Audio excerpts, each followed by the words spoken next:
Good day.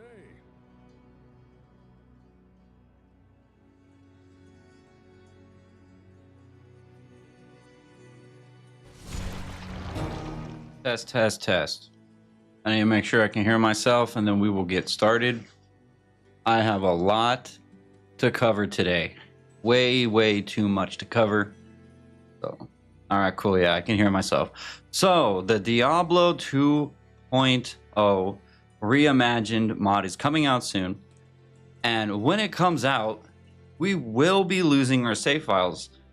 Unfortunately, that means that I really need to get all of these uniques that I have out the door. Yes, I could just create a whole new save file and then just keep that somewhere else to continue farming these uniques. But I just don't really want to do that. And I think I'd rather just get these through and out the door so that I can move on to new uniques. Not to mention some of these might be messed with. I don't know if they're going to be updated or anything like that. So I don't want to have to look at every single item that I have every time I pick it up to like compare it to the old item and blah, blah, blah. It just seems like it'd be way more of a headache than to just do it. You know what I mean? So that's what we're going to do today. But unfortunately, I have like, I think it was 168 uniques here that I need to talk about. Now, I've already got all of my resources set up. If I don't know what a skill is, I will go and look it up and we can figure that out. And I'm sorry for what probably feels like a long intro, but we're going to go ahead and get into it. So you know what? Let's just jump on in. Man, I've been sitting here for like, feels like 5 or 6 hours going through every single one of my mules just to make sure that I had the uniques, that they weren't like old school uniques. They weren't ones that I made videos for already. So what I will do at the end of this, if you don't want to sit here through the whole thing, which is completely understandable, is I will end up just putting this into my playlist for uniques. If you even care about that, who knows? Maybe you're just some random person that jumped in here.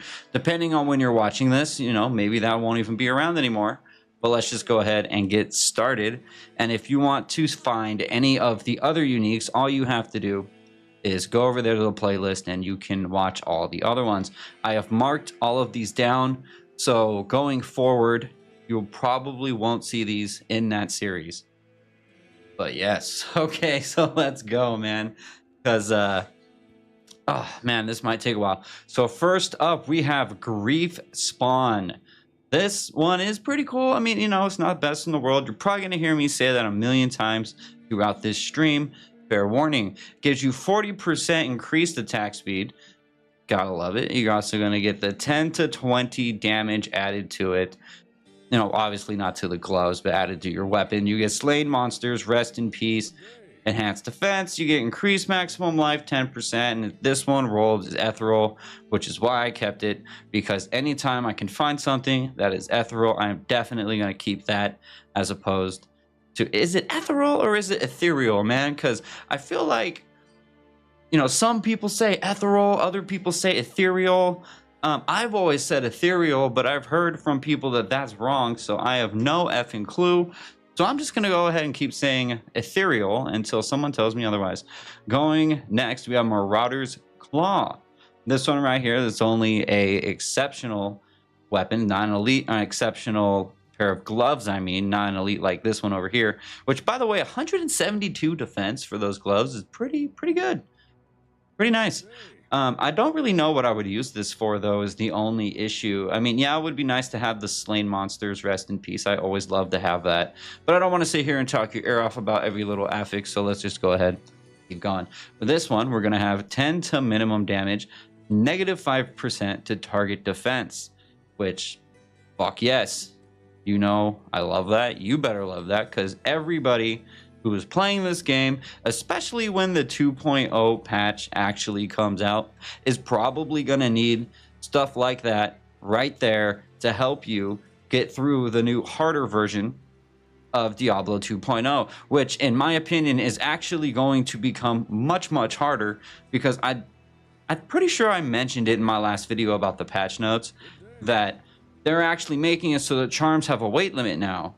So before I heard about that, I was just assuming that I could just continue to add more charms, right? So, you know, they have a little more resistances. That's just a few more charms in my inventory, right? No, no, it's not going to work that way anymore. Now, you're going to have to go out there and find the best charms that you possibly can, because you're only going to have, I remember we counted it last time, it's here and down, and you get one extra up here. That is all the inventory that you can use for your charms. So you're definitely going to need items like this right here that give you -2 targets defense. That is definitely going to become way more valuable once we finally get to the 2.0 patch, which could be any day now, could be any week now, and I'm pretty sure it's going to be released relatively soon. So it's also going to give you 5% chance of crushing blow. It's going to give you, well, we don't need to talk about enhanced defense, gives you cold resist, gives you fire resist, and it's going to give you 100% extra gold from monsters, which can always help you out, because I don't know about anybody else, but I like to take that gold and go and gamble for rings until I actually find a Stone of Jordan, which has never happened for me. So I am convinced at this point that the world is trolling me, that Stone of Jordans are not real, because there is no way that I've spent as much gold as I have trying to get a Stone of Jordan without actually finding one. There's no way that's possible, man. All right, so up next we have Fiend Feast. This one right here has 50% damage to demons. It's also going to give you 50% damage to undead, 5% mana stolen per hit, 23. You don't need to talk about defense. Gives you damage reduced by 6%, which is another affix that is going to be very important for you to actually be able to have once we get to the 2.0 patch. So definitely go out and look for these, as long as they have not been nerfed into the ground, which I do not believe that they will be. Now, you're also going to get 25% extra gold from monsters, 15% better chance of getting magic items, which is an affix that I'm pretty sure anybody watching this video this deep into the video probably already knows that I love. Check some real quick. Okay. Now, we're going to continue on. We're just going to try to roll right through all of these. Because like I said, man, we have like 168 of these things to talk about, which is quite a bit. Up next, we're going to have Green God's Bracers. This is going to give you +2 to massive, +2 to passive and magic skills, 15% increased attack speed. It's going to add 1 to 35 lightning damage, enhanced defense, going to give you +30 to life, and all resistances +15. All resistances on a pair of glove like this, other than Prismatic Gauntlets, I believe is the name of the other one that actually has that too, is something that is going to be very valuable. Again, you're always going to need those resistances in the new patch, so definitely check these out. If you happen to find them at a lower level, go ahead and use them. And I'm going to do one more pair of gloves here. And then I actually want to jump over to my Paladin for a second, because I have to fix a comment that I made in my last unique video. And I think it'll make sense once we actually get there. So up next, we're going to have Griffin's Claw. This one is going to give you +2 to summoning skills. So, I mean, bro, 2 to summoning skills on a pair of gloves. Why would you not want to have that? If you are a druid, that is great. You get 10% increased attack speed. You're going to get +10 to maximum damage. You're also going to get that enhanced defense again, cold resist, poison resist, +5 to life after each kill. Now, I would definitely use these, especially if I was a druid. I'm assuming any druid out there would want to use these, not just for the summoning skills, but that +5 to life after each kill is actually going to help you out quite a bit, especially with a required level of 50. Now, in my opinion, maybe I'm crazy, but in my opinion, the defense on these are a little bit low. I mean, it's better than everything else over here other than this. But I mean, you know, you could wait 7 levels and then use this. So I guess it really just depends, you know, because I mean, these are just some bramble mitts, man, and they're still better than this right here. But I guess you could try to upgrade it if you really wanted to, if you really wanted that +2 to summoning skills for your druid. But then again, if I remember correctly, they're nerfing Dire Wolf. So I don't know. I mean, I guess I would really have to think about that right there, because the nerf of Dire Wolf, in my opinion, is just kind of sucks, you know? I mean, I'm not saying it's the worst thing in the world, but for real, I kind of wish they didn't do that. But what do I know? I'm not really a druid main anyway, so I'm not going to bitch and complain about it. So, and again, I'm sorry for the randomness of this, but But let me go over to my paladin. I want to look at one item really quick. Here we go. Now, I just started leveling this guy up because I actually have a set that I need to put on a paladin to make another full sets reimagined video. And I think I have to be level 65. Where is it? Yep, right there, level 65.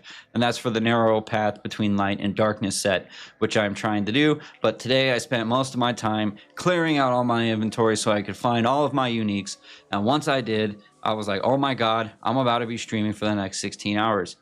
Now, obviously, that hopefully is not true. Here we go, right here. Adamantine mail. So I talked about this in my previous video, and I really wasn't all that excited about it. And I was wrong. I was 100% wrong. And somebody in that video, if I remember correctly, actually was like, hey, bro, I think adamantine mail is actually pretty good. I don't think you know what you're talking about. Well, to you, my friend, you were correct. You were 115% correct, because adamantine mail is actually something that is pretty damn powerful. Now, the issue for me was I wasn't thinking about this in terms of a leveling build, right? I was looking at it being a level 99 sorceress and being like, man, I could do better. But the thing is now that I'm leveling up again, this paladin right here, and he's like level 30, this is like God mode for my paladin at the moment. You know, with the +1 to all skills, the maximum damage, the defense, the extra defense based on character level, all resistances. So one thing I like about this is it comes with 3 open sockets. So what I actually did was I took 3 jewels, and all of those jewels had all resistance on them. It wasn't that much, but now I have 23 all resist on this on this item right here, plus the damage reduced by 32%. And as soon as I saw that and I realized like how freaking powerful and good this could actually be for you in terms of a low level character, I was like, bro, I have to mention it in my video, because I really was 150,000% wrong. This is an amazing armor piece right here, and I would definitely recommend anybody who finds this to keep this, stash it away for when you're leveling up. Might even be able to use it towards endgame, considering you get pretty much every single kind of defense you could possibly want. The only thing that sucks about this is you get all that defense, but to be fair, I mean, if it's armor, then you're probably going to want defense because it's an armor piece. At least you would think that logically. But if you've played Diablo 2 for any amount of time, then you already know that you don't necessarily put on items just for defense, especially when you're trying to kill things like the Ubers. There's a lot of reasons that you might actually want to pick something that is not necessarily defense and is more offense heavy, because you really need to go in there and kill those things. So it's a give and take. But in terms of being a level 30 paladin right now, this thing is effing amazing. And like I said, I was 150% wrong. Go find this, get it for yourself right now, because it is freaking great. So let's jump back. Sorry for that little rant right there. I just wanted to change my tune on that, because I really was wrong, and I regret the fact that I even said that adamantine mail was not the best, because it is freaking fantastic. So we already did these gloves right here. We are going over to the helms. We got Equinox visor. This is going to give you +3 to summon Spirit Wolf, +3 to lycanthropy, 25 defense. You don't even know about that. 35 to life, lightning resist. Also +5 mana after each kill, which is definitely going to be good for you, especially at level 20.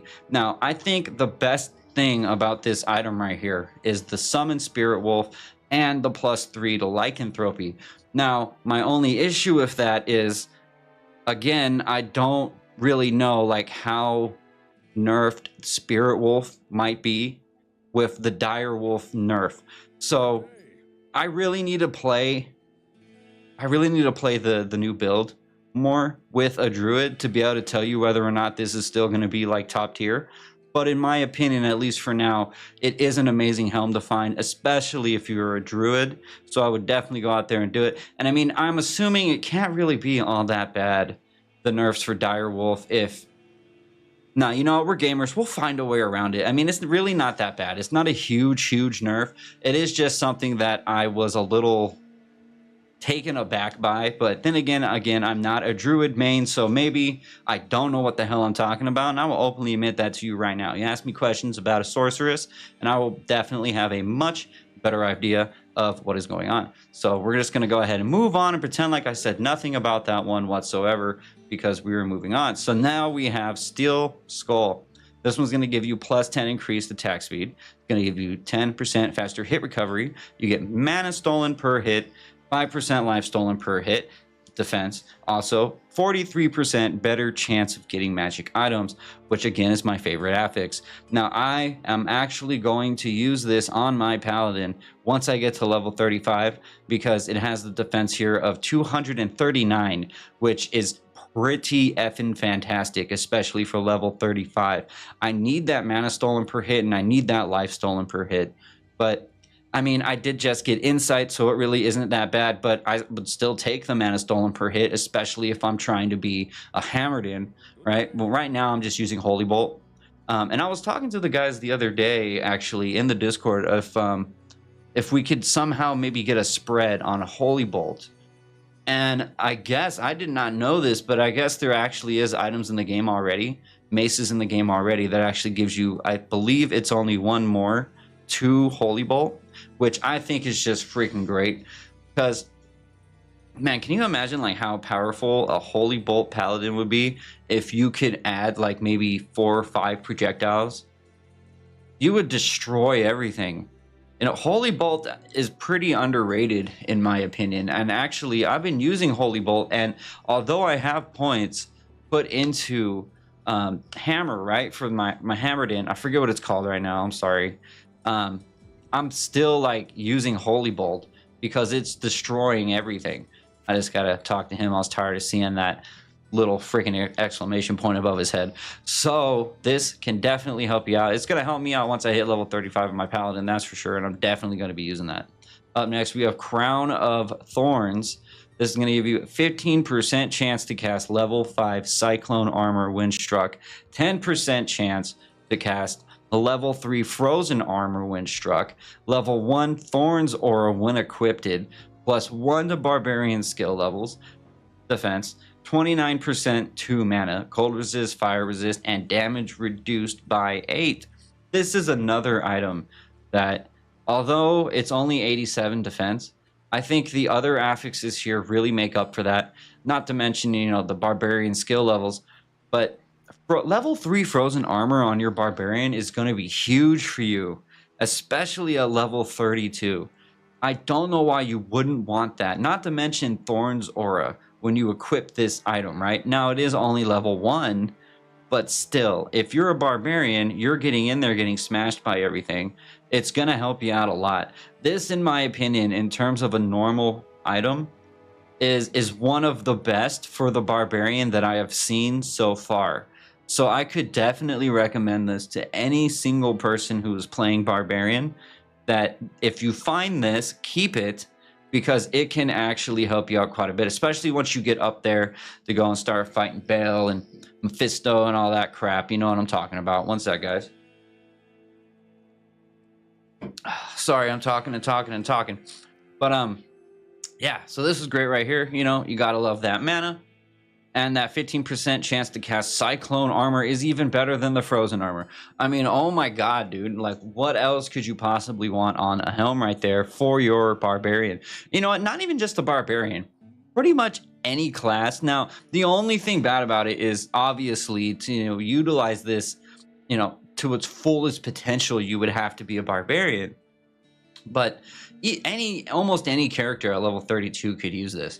You know, I mean, obviously you got to weigh some things there. I guess it just depends on what you find. But if I was a freaking, well, I'm always a sorceress, right? So if I'm a sorceress and I found this thing and I had nothing else that was really that great, like maybe I just had a rare on or something like that, and I would actually probably put this on too. So sorry for the rambling there.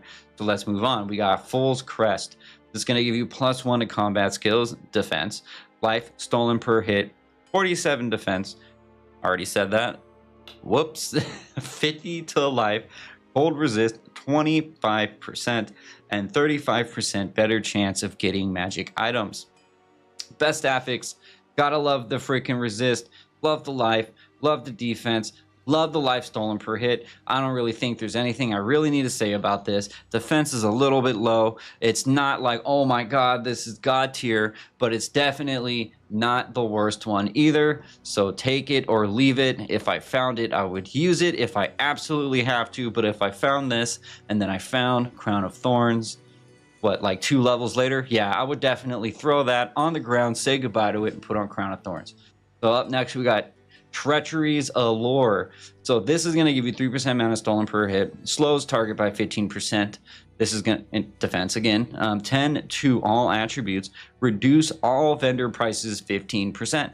I'm not going to lie to you guys, although I do see a little bit of potential in this in terms of the slow target by 15% and those plus 10 to all attributes. To be 100% real with you, I would probably only wear this when I went to a vendor and was trying to gamble or something like that. In fact, the main reason I'm saying that is because it has 2 sockets right here. If you could actually find a couple of jewels that had like even more on there, like reduced vendor price jewels, something like that, and pop them in here, man, imagine like how much you could really like abuse that system right there. Like, even if you just found something of like reduced vendor prices by 7, right? Or one that's 7 and one that's 5, you know, that's still what, like 27% off? Yeah, bro, I would take that for sure. All right, so let's go on to the next one. So this one I'm actually literally using right now for my Paladin. I need to put this back on, and I actually wrote that down so I wouldn't forget to actually put it back onto my Paladin, because with all of these uniques here, believe it or not, I'm pretty much just going to throw every single one of these items onto the ground while I listen to Throw It on the Ground by Lonely Island when I'm done with this video, because I'm not going to need them anymore because we're going to be moving on to a different patch. But this right here I'm keeping. Why? Because it gives me 10% chance to cast level 3 life tap when struck. It gives me +1 to Paladin skill levels. It gives me 15% faster cast, faster hit recovery, +2 to meditation, which I am freaking loving, 30 to defense, magic resist +6, and 27%. Sorry guys, 27% better chance of getting magic items. This has literally every single affix that I like on it, especially when I'm playing as a Paladin. And right now, at least, this is by far my favorite helm from my Paladin at this moment. Now, I'm not saying that there aren't ones that are better. There probably are some that are better out there that I simply have not found yet. But in terms of right now, this is my favorite helm. Man, magic resist is so hard to find. When you find it, like, you really need to cherish it and really hold on to that, because magic resist helps you even in endgame. Magic resist has to be one of the most important affixes out there. I know some people would probably disagree with me, but let's be real here. How many of us are going out and trying to make like a magic resist build, right? That's trying to go out and find every single way that you can find magic resist. I honestly think there's a lot of potential in magic resist. I know I've said that a million times already, but I'm really trying to hammer the point home. Imagine if you had like 50% magic resistance. You would be taking almost no damage, especially if you were out there fighting like Ubers or something like that. Magic resistance, in my opinion, has the potential to actually take characters that at this moment have no viable option of beating Ubers or things like that, and making it somewhat possible for us to actually defeat like Declone or the Ubers or anything like that if you have enough magic resistance. So the only issue with that is there's obviously not enough items out there that are going to be able to like meld together enough to actually do that. Now, can it be done? I think it can be done, but that would take me way more playing the game and testing for me to find it out. But if it is real, and if that can actually be done, I'm going to try to do it, and I will let you guys all know if I'm actually able to figure out how to do that. So we're going to move on. We got a couple of barbarian helms right here. First, we have Dragon Mask. This one's going to give you 15% increased chance of blocking. It's going to give you 125 to attack rating. It's going to add 10 to 20 fire damage. 55 enhanced defense, like pretty much everything else. Damage reduced by 8% and repairs durability in 5 seconds. Don't really care about the repairs durability, but what I do care about is that you can put this on at level 17 and reduce your damage by 8%, which is great. Man, do you remember the days before LOD and like just, old school days when like damage reduced by would be like, holy crap, what the hell did I just find? I remember those days. I totally remember those days, and that's why I would keep this, especially for a barbarian when you're always going to need as much defense as humanly possible. So let's go ahead and jump over to Pity Killer. This one right here is going to give you 100% chance to cast level 25 Frozen Armor when you level up. And I want to stop for a second.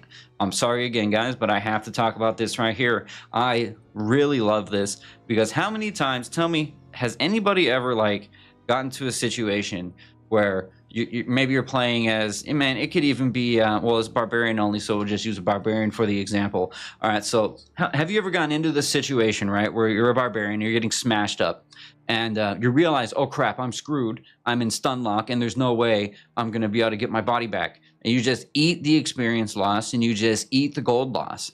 Well, this right here pretty much makes that not a problem. For that one reason alone, if I didn't trust my build, I would definitely very much consider keeping this on me, especially at only level 11. Level 11 when I'm probably really going to need that? Yeah, I think I would totally wear that, and the cannot be frozen is another thing that I would definitely love. So I would definitely put it on. Up next, we have Gambler's Glory. It's going to give you +2 to combat skills, +1 to barbarian skills. So you effectively get +3 to your combat skills. Hell yes. At level 33, by the way, you get 15% increased attack speed. You're going to get faster hit recovery, 80 defense, 100% better. Oh, I'm sorry, 100% extra gold from monsters. And this is based on character level, and I'm not wearing it, so obviously it says 1% better chance of getting magic items, but that's simply because I'm not wearing it, yada yada. So this right here is hands down has to be one of the best barbarian helms at level 33 I may have ever seen. Just the simple +3 to combat skills alone. If this item only had those two affixes, I would be ecstatic about finding this. With only those two affixes. I mean, do I even need to explain that to anybody? I'm pretty sure you can all understand why that is effing amazing. Not to mention you get the increased attack speed and the hit recovery. We were just talking about being in stun lock and not being able to actually get your stuff back and having to eat that experience loss. Well, this right here is even better for that. The only issue is if you do die, you'll probably have to eat that experience loss. So let's go ahead and move on. But yeah, Gambler's Glory, if you find it and you love being a barbarian, get it, keep it, and use it. Blood Dancer. So this one right here is going to give you 25% faster run walk. It's going to prevent monster heal, 32 defense, again, 15 to dexterity, 25 to life, cold resist, fire resist. I mean, prevent monster heal is great. The 25% faster run walk is great, but I mean, again, I'd much rather wear this, and I'd probably much rather wear this, especially because I can wear this one at level 11. So is it the worst? No, but it ain't, the absolute best either. So let's go ahead and move on to the Druid only skills. 1 second, guys. I apologize. Just 1 second. I'm getting a message. I will be right back in just a second. I swear to God, it's only going to take a minute. I'm sorry, guys. Just one moment, please. Let me go to intermission screen really quick.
Okay, I'm back. Let me make sure you guys can hear me. Okay, all right, I think we're good. Where were we? Yes, silver skin antlers. So this is going to give you +1 to shape shifting skills, 25% faster run walk, cold damage, 19% deadly strike, freezes target by 2, 45 defense, and damage reduced by 10%.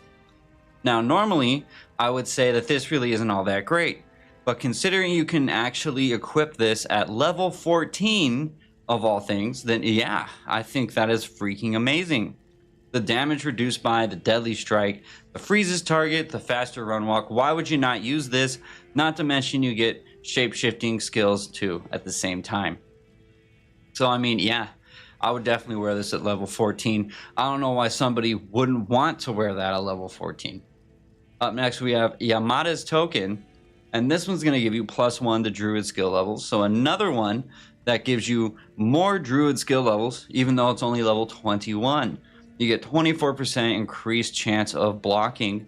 You're going to get 10% to fire skill damage, +2 to Oak Sage. Nice. You're going to get +10% damage taken goes to mana, and also repairs durability in 7 seconds.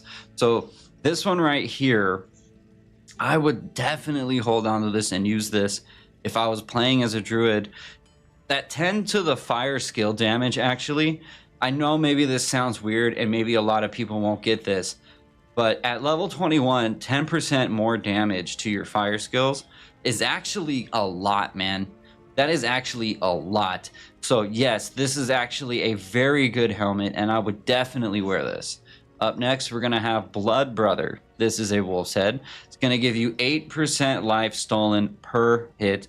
It's going to give you +1 to lycanthropy and +1 to werewolf. This has enhanced defense, just like everything else, and I'm sure you can all follow along and understand what is going on with that. 1 second. +25 to life, +20 to mana. Let me click over to the multi-stream function because I forget to do that from time to time. Anyways, so this right here, Blood Brother, is only level 4, man. Level 4 you can put this on with a required strength of 16. Now, the first time I found this and I looked at it, granted the defense is only 19, which really isn't all that great, but I was like, dude, how the hell can I actually equip this at level 4? Level 4. I thought for sure that the strength requirement was going to be way higher. But no, I was wrong. It was only 16, and I was like, bro, yeah, let's keep this. I love this one a lot. Not only that, but I actually like the way it looks. I know this is pretty, you know, stupid and superficial, but I like the red tint that's going on here with this, and I think that looks badass. So up next, we're going to have Falcon Sharp. This one right here is going to give you +2 to shape-shifting skills. You get enhanced defense again. No, I'm sorry, enhanced damage this time. Adds 25 to 60 fire damage. Adds 15 to 250 lightning damage. Damn. +4 to inner sight. Going to give you +15 to all attributes and all resistances of +20. Now, this one is a little bit higher to actually put on, being level 40 for you to actually be able to use this. But considering you get all of this here, I mean, the +4 to inner sight is really cool. I mean, it's not going to be something that you're going to be able to like rely upon constantly or something like that, but it will definitely help you out. The 15 to all attributes. All attributes is an affix that is pretty underrated in my opinion in Diablo 2. A lot of times we're not really looking for +2 all attributes, right? But that 15 right there, I mean, that can be the difference between, I don't know, you having like 100 mana. This is just throwing an example out there. Obviously at level 40, hopefully you have more than 100 mana. But that could be the difference between having 100 mana and having like 130 mana.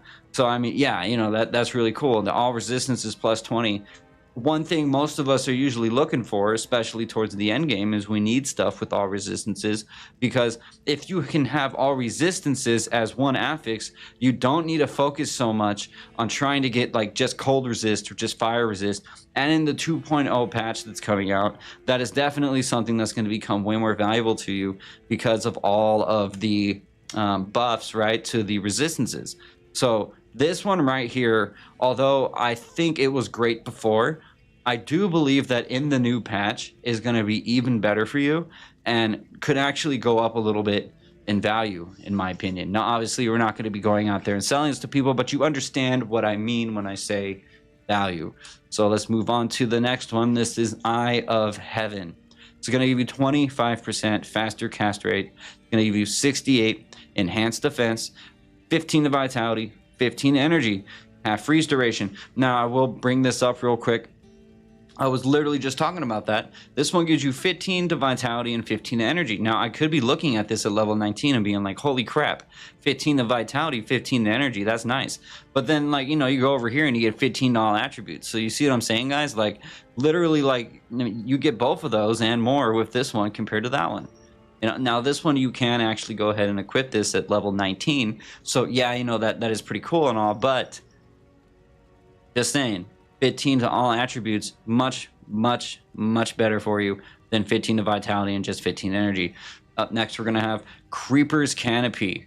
And this one right here is going to give you 25% faster hit recovery. Check this out. +7 to hunger, +7 to feral rage, and +7 to werewolf at level 33. Who made this item?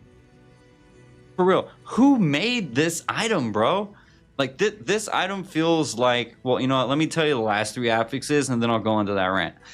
Hit causes monster to flee, 58%. 100 and, well, we don't care about enhanced defense. We already know that. And regenerate mana, 50%, which can be good if you can stack enough of it, but you would have to stack a lot of it for it to actually really affect you to the point that I would say it was actually worth it. Now, back onto my rant. This item right here literally feels like, now when you join the Discord, if you become like an elite supporter, I think it is, or maybe it's an ultimate supporter, they give you the option of being able to make your own item. And this one right here feels like somebody like made this item when they became like a supporter, right? Because I mean, bro, like, am I the only one here that's like tripping over that? Level 33, you get +7 to werewolf. If you're a shape-shifting druid, like, why would you not be over the moon about finding this right here? It makes me want to consider becoming a druid, right? And just actually playing the game as a druid for a while just to utilize this helmet right here. So this one, in my opinion, is easily a 10 out of 10 helm. And although, you know, it's only 144, that's still not bad. Yeah, almost every single one of these are not anywhere near that.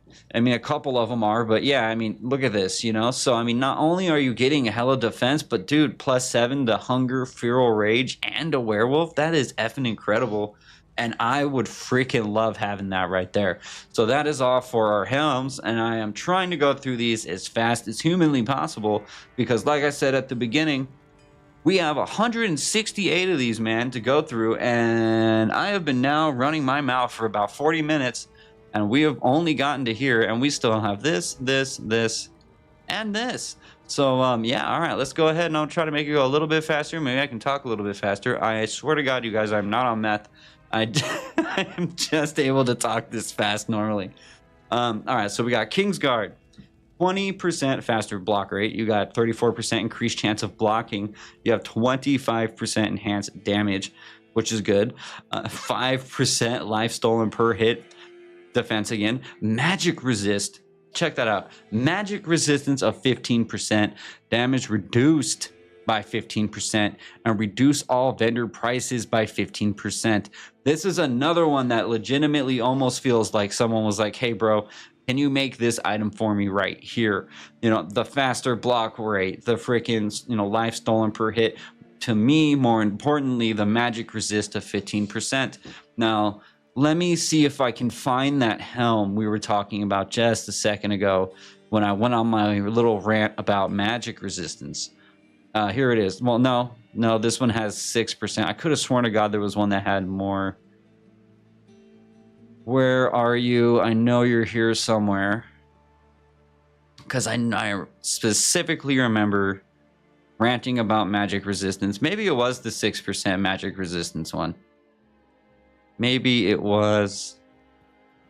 no, yeah, you know what? Let's just go with it. Because, you know, I'm not going to sit here and scan every single thing and waste everyone's time, including mine. Okay, so let's just say you have this helmet on. And then you also have this shield on right here. Now you have damage reduced by 21%, man. I need to look this up because I don't know where that cap's at. Maybe we can find that out. Let's look, because I am actually curious about that right there. I would love to know where magic resist will cap at, or damage reduced by, I mean, will actually cap at. No. Well, both of them, actually, because this has both of them. That's why I was thinking that, too. So, yeah, let's see if there is a hard cap for magic resistance, because I'm not gonna lie, I've never actually looked that up. I brought this up earlier because I wanted to be able to use it as a reference if I needed it. Well, let's just type this in: Diablo 2 magic res cap. We'll just put that and see what it says. Damage reduction, magic resistance works just like the 4 character screen resistances. Okay, what else does that say there?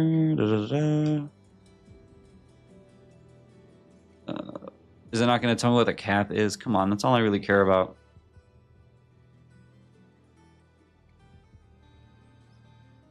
There are a handful of items in the game that actually reduce resistance. Yeah, I already know that guy. Thank you very much. You know, I'll do this on my own time. I apologize, everybody. We'll jump out. I'll do that on my own time and get back to you on that one, because I don't want to waste everybody's time. I know there might be people in the future that are actually watching this.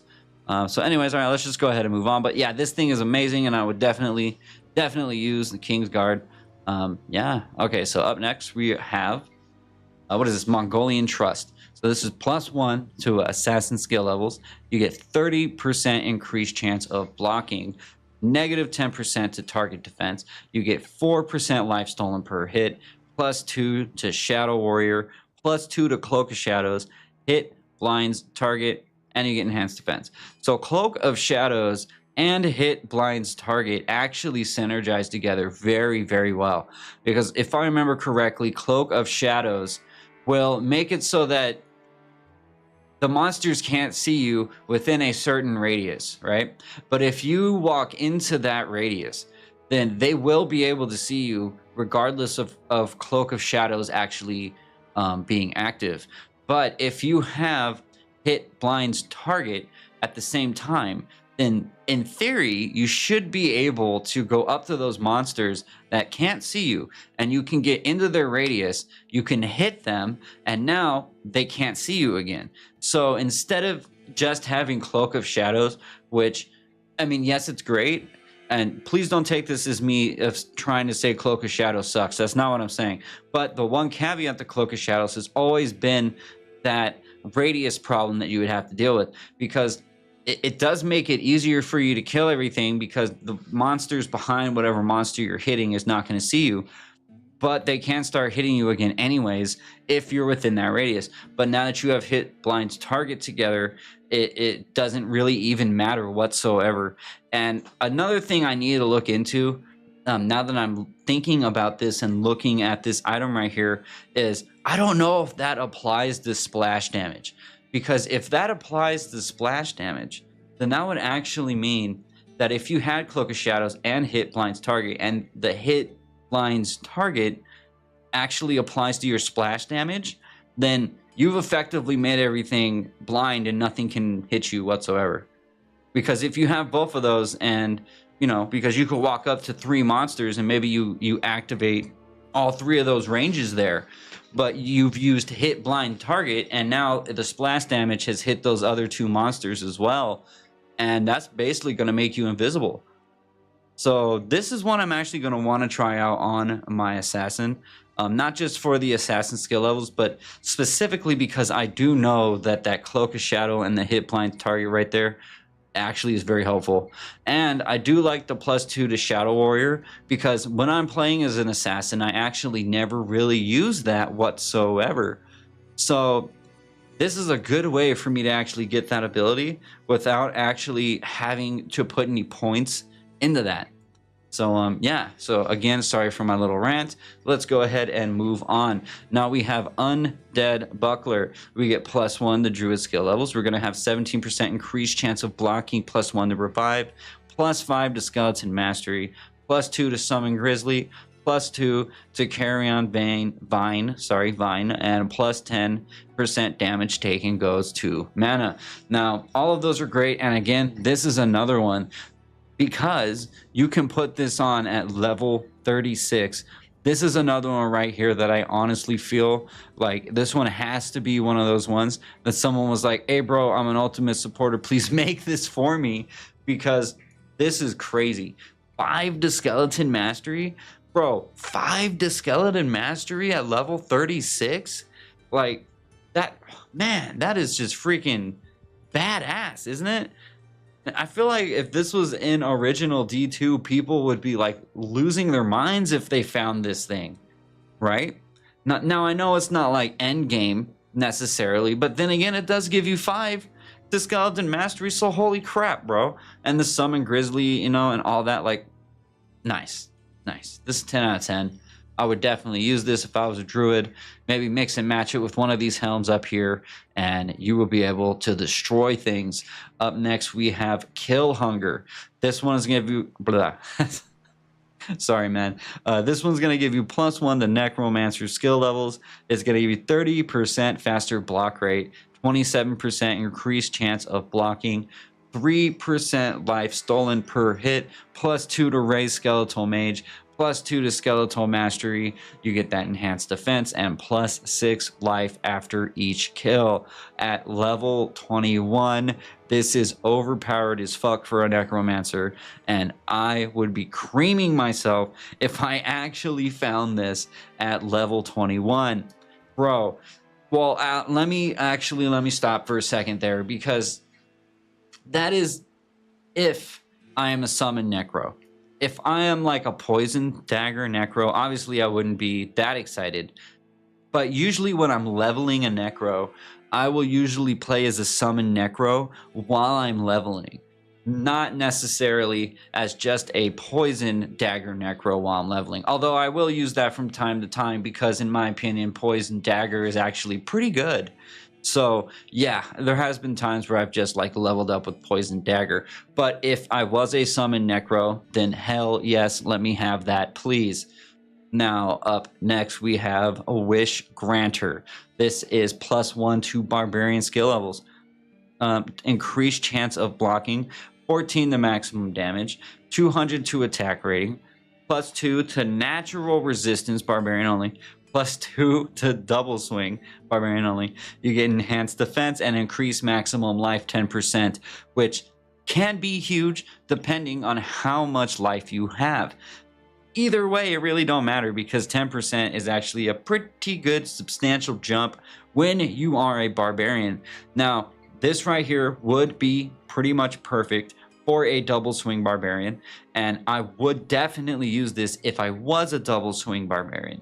The only thing is, usually I would rather be a Berserker, but double swing is actually pretty badass.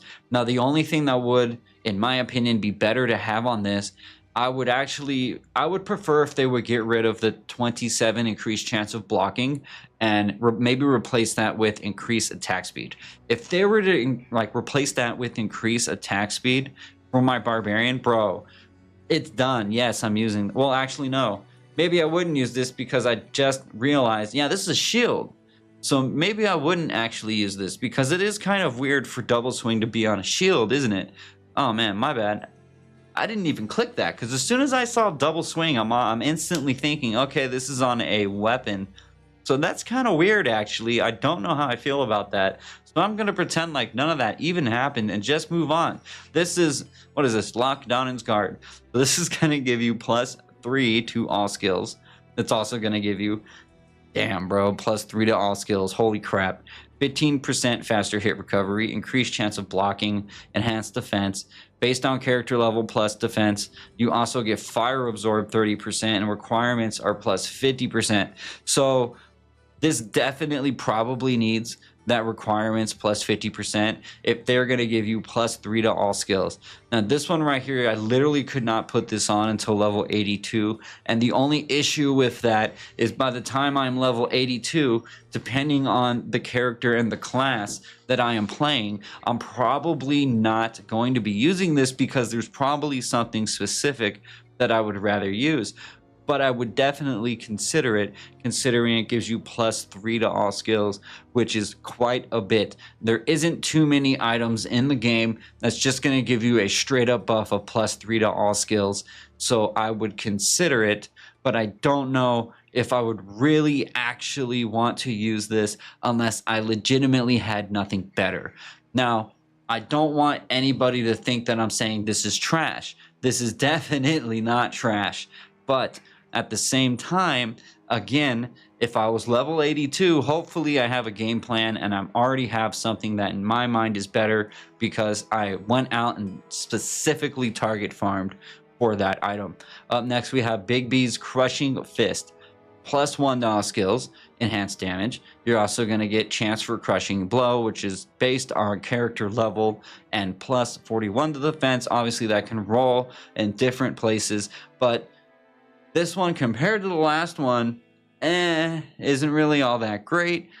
But you can put this on at level 25, and if I remember correctly, Spirit cannot be put on at that point. So I could see someone using this maybe just as substitute for Spirit until they were able to find Spirit. But I do believe there are some rune words that you could actually use that might be better than that. So it's a give and take. If this is all I had, I would wear it. Otherwise, I would probably move on to something else. Now, up next, we have Razor Bite Deflector. This is going to give you +1 to all skills. It's going to give you 28% increased chance of blocking. It's going to give you 40% enhanced damage. Adds 5 to 15 damage. 33% chance of open wounds, enhanced defense, damage reduced by 13, and magic damage reduced by 15. So let me look at the level here. Yeah, so this is level 41. And at level 41, I will say that that increased chance of blocking is pretty cool. The 1 to all skills is pretty cool, but I can have Spirit on at this point. So I don't know if I would really want this. Now, I could see myself using this for the chance of open wounds, but other than that, there really isn't anything like too crazy about this one. But I mean, you know, it's still pretty good, not gonna lie, still pretty good. Up next, we have Debt Finisher. So this is gonna be +1 to Paladin skill levels. It's gonna give you 25% chance faster block rate, 27% increased chance of blocking, +5 to Zeal, +3 to Defiance, +3 to Sacrifice, enhanced defense again, and more defense on top of the defense. So you're getting defense on top of defense on top of defense, and you're getting +5 to Zeal, Defiance, and +3 to Sacrifice. Don't know why you wouldn't want that, especially at level 18. Again, this has to be one of those items that somebody specifically asked for, because I don't know why you would really just throw this into the game like that with it being this powerful for level 18. Because correct me if I'm wrong, but if you already have +1 to Paladin skills, then doesn't that make Zeal +6 and Defiance and Sacrifice also +4 instead of +3? And I didn't go and look. I probably should have, but I was like using all of my time to find all these uniques and get them in order. I would like to go on the website and check to see if this can roll higher. Could you imagine if those two could also roll at 5 or even 6? This would literally be an instant win card. So yeah, this one's pretty good, and I don't know why you wouldn't want this at level 18, especially with 30 required strength.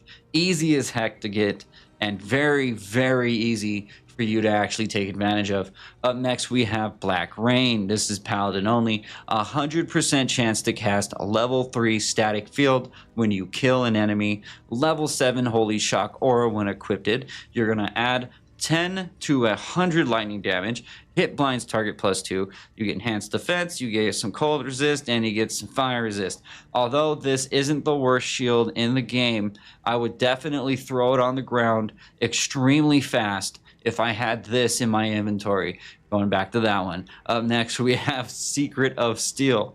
This is going to give you 25% faster hit recovery, faster block rate. It's going to give you 15% increased chance of blocking, enhanced defense, even more defense on top of your defense, which is going to give you more defense on top of your defense. I don't know if you knew that, so I also need to let you know that it also reduces damage by 16% and has a negative 15% to the requirements. You can equip this thing at level 15, which is just effing mind-blowing. So if you have this at level 15, use it if you don't have anything else, because God knows we've already seen quite a bit that could be extremely overpowered at those low levels.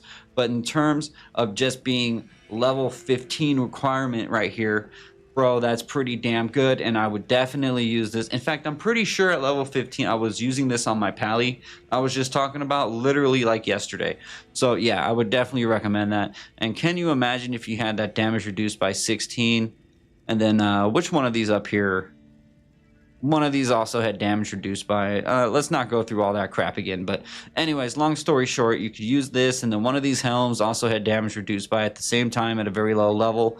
Next thing you know, man, you're reaching like 30% damage reduced by, and you're destroying every freaking thing out there, and you can just stand in the monsters and not have to worry about getting hurt. Up next, we are finally going to move on from the shields and start talking about maces. So the first one I have for you guys here is Spirit Crusher, and it's going to give you 15% increased attack speed. It's also going to give you enhanced damage. It's going to add 25 to 50 damage. It's also going to add 300% damage to undead. Slain monsters will rest in peace. And check this out, man. +4 to melee mastery at level 25. Holy crap, bro. Why are they giving us an easy win button with this weapon right here? Because that is exactly what it would feel like if you were level 25 and had +4 to melee mastery and could do 105 to 165 damage. Man, you're probably not going to be in normal for very long if you're using this item right here. So up next, we are moving on now. I tried to pronounce this earlier so I wouldn't look like a dumbass on stream, and I just couldn't do it. So I'm just going to pretend that I said it and hope other people can pretend that I said that too with the Jedi mind trick. So it's going to give you 5% chance to cast level 7 Shockwave on striking. It's going to give you 15% increased attack speed. It's going to add 63 to 127 damage. Also, 50% chance of crushing blow, 50% damage to undead. Now, obviously, that's not quite as powerful as this guy over here. Actually, you know what? Now that I'm looking at this again, this one's a requirement level of 39, and I'm gonna be 100% real with every single person here right now. If I had this in my inventory and I found this right here, I would be like, there you go, enjoy that hammer, enjoy that mace ground, because I really don't need it. Up next, we have Hill Giant's Bludgeon. This is going to give you 9% chance to cast level 5 stun on striking, +2 to druid skill levels. Now, see, the only issue here is I really don't think I would actually use a two-handed hammer on a druid. I mean, yeah, it's cool to have the +2 to druid skill levels, but I mean, with a requirement level of 59, I really don't think I would use that. There's probably other things I'd rather have, but let's continue with this real quick. It's going to add 63 to 127 damage. So, okay, well, to be fair, it is going to do, this one at least is doing 164 to 275 damage, which is actually quite a bit. So maybe I would. I don't know. I'm not sure. It's going to give you +0 to strength. This is based on character level. +4% to experience gained. Requirements are +25%, and I see why. But let me ask you guys this. Why does this have +25% requirements when this one over here, which is obviously overpowered, still is probably better than this one right here? No, I'm not going to say that because I don't want to jinx myself, so I did not say anything. I wasn't going to say anything, and we're going to move on. 50% damage to undead. Yeah, you know, this is pretty good. But again, this is another one that if I had this in my inventory, I would probably just throw it on the ground to be 100%. So up next, we have the Vilifier. This is going to give you enhanced damage. It's also going to give you +1 to find item. There has been other videos on my channel where I have ranted and raved about find item. I love find item, and I love the idea of being able to equip something so that now my assassin has find item, or my Amazon has find item. You know, my whatever character you're using can now use find item. That is great, and I hope that they implement that more with more items, because that is something I think is going to be freaking awesome for you to have, and at least it won't be locked behind the barbarian paywall, I guess you would call it. Now up next, you're going to get lightning resist, fire resist, better chance of getting magic items, repairs durability, and 50% damage to undead. The rest of those things I don't think any of us really care about. I think the most important takeaway from this would be the +1 to find item for people that are trying to farm. But I mean, if you're a Diablo player, why would you not be trying to farm? So yeah, I'm pretty sure you would probably like this. So up next, we have Burning Desire. This is going to give you 3% chance to cast level 30 Hydra when struck. What the hell? Bro. Damn. Nice. Okay. I mean, sure, it's only 3%, but level 30 Hydra when struck. I mean, I guess it depends on your playstyle. Like, if you're a barb and you're in there getting hit over and over, then this will probably proc a lot. And level 30 Hydra is not bad at all. It's also going to add 100 to 200 fire damage. It's going to give you 20% to fire skill damage. Earlier in this same video, I was talking about getting plus 10% to fire skill damage and how that could be a huge game changer for you. So this one is even better than that. Only issue is it's two-handed. So, you know, it is what it is. With it being two-handed, you could just have something better in the other hand. So I guess you really gotta weigh your options. It's gonna give you regenerate mana 75%, which really isn't that great. Again, 10% to maximum fire resistance, which is that great. You get 35% fire resistance. 10% damage taken goes to mana, and 50% damage to undead. Yeah, so this is great. I definitely love it. But again, I mean, level 55 is pretty high of a level just to get your hands on some level 30 Hydra. And I can't really think of too many scenarios where that is going to be like a life changer or a build changer, maybe you would say. So I don't know. I mean, it is still cool, though. That does seem like a lot. And the 20% extra fire skill damage I would definitely take. I could see there being very niche like circumstances for you to use this, but I think it would be very niche. But let's move on. So up next, we have the Quickening. This is a flail, but it is obviously a mace. That's why we're talking about it, because flails actually count as maces. At least that's when somebody told me. Well, actually, I just read the thing. I'm reading it, and that's what it's telling me. So I'm assuming that this is a mace. 20% faster run walk. Nice. Faster run walk on a mace, bro. That's what's up. 25% increased attack speed. Gotta love that. Wow. 20% faster cast rate. 20% faster hit recovery. Nice, bro. Yeah, that's really cool. 40 to minimum damage.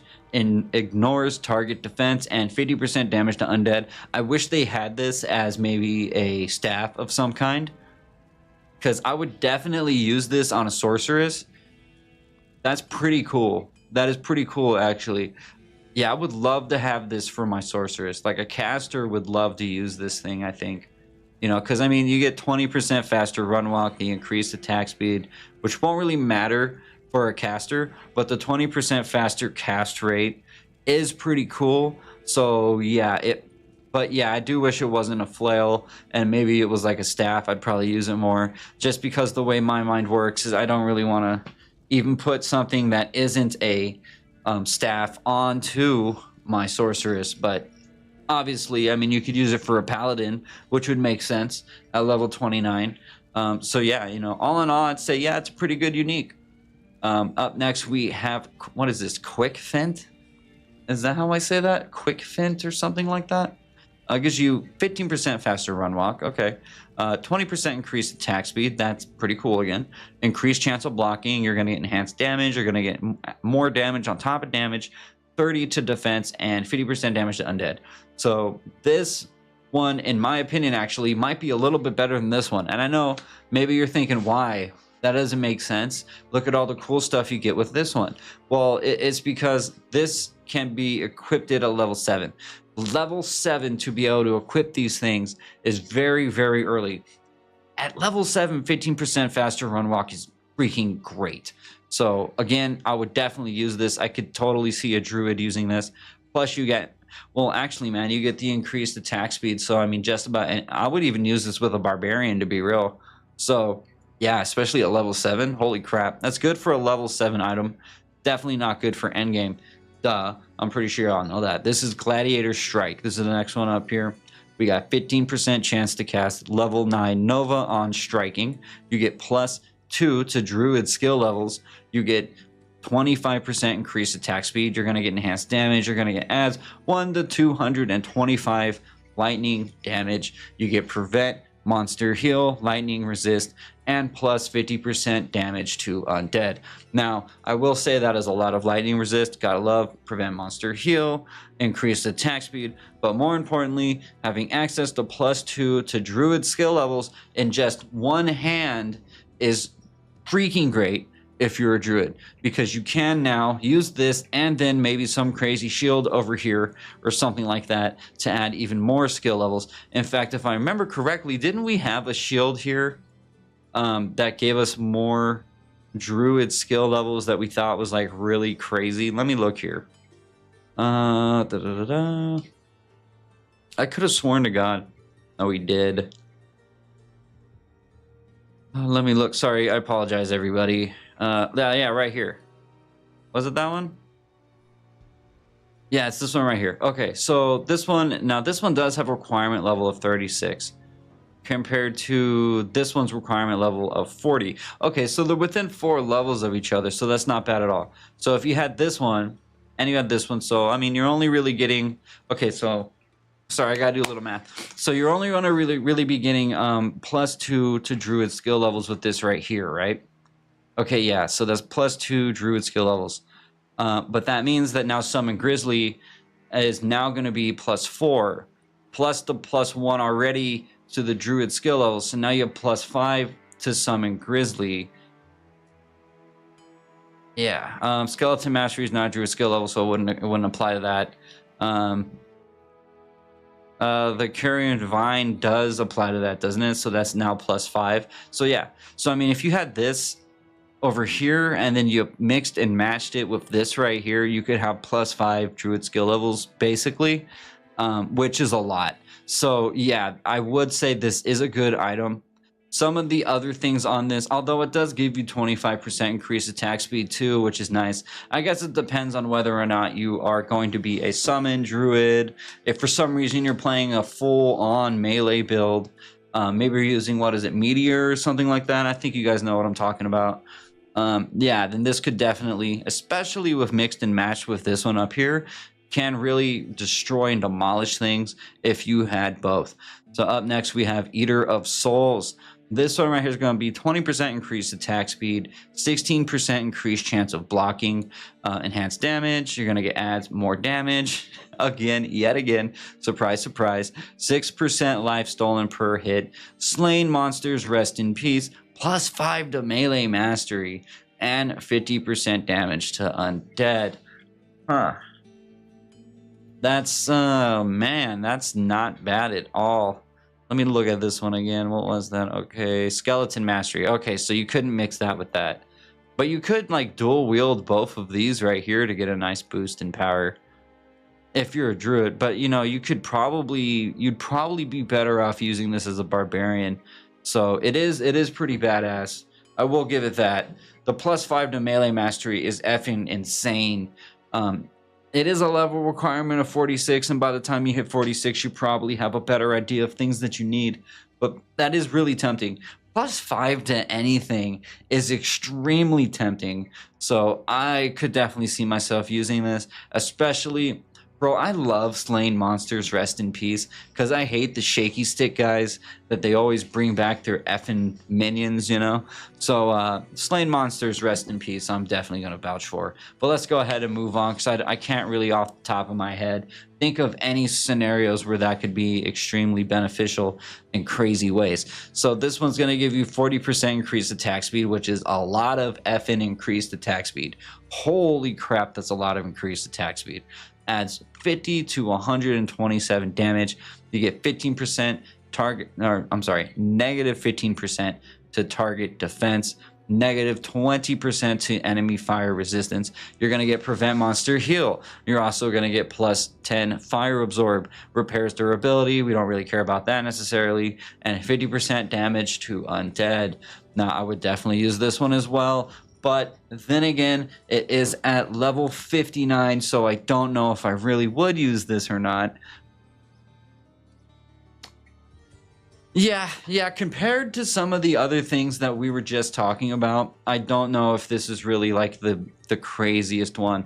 Although negative 20% to enemy fire resistance would definitely make it very tempting for me to maybe dual wield this with something. Or I guess I could just use it strictly for the negative 20% to enemy fire resistance. Sorry, I'm looking at this because negative 20% is a lot, guys. That is actually a lot.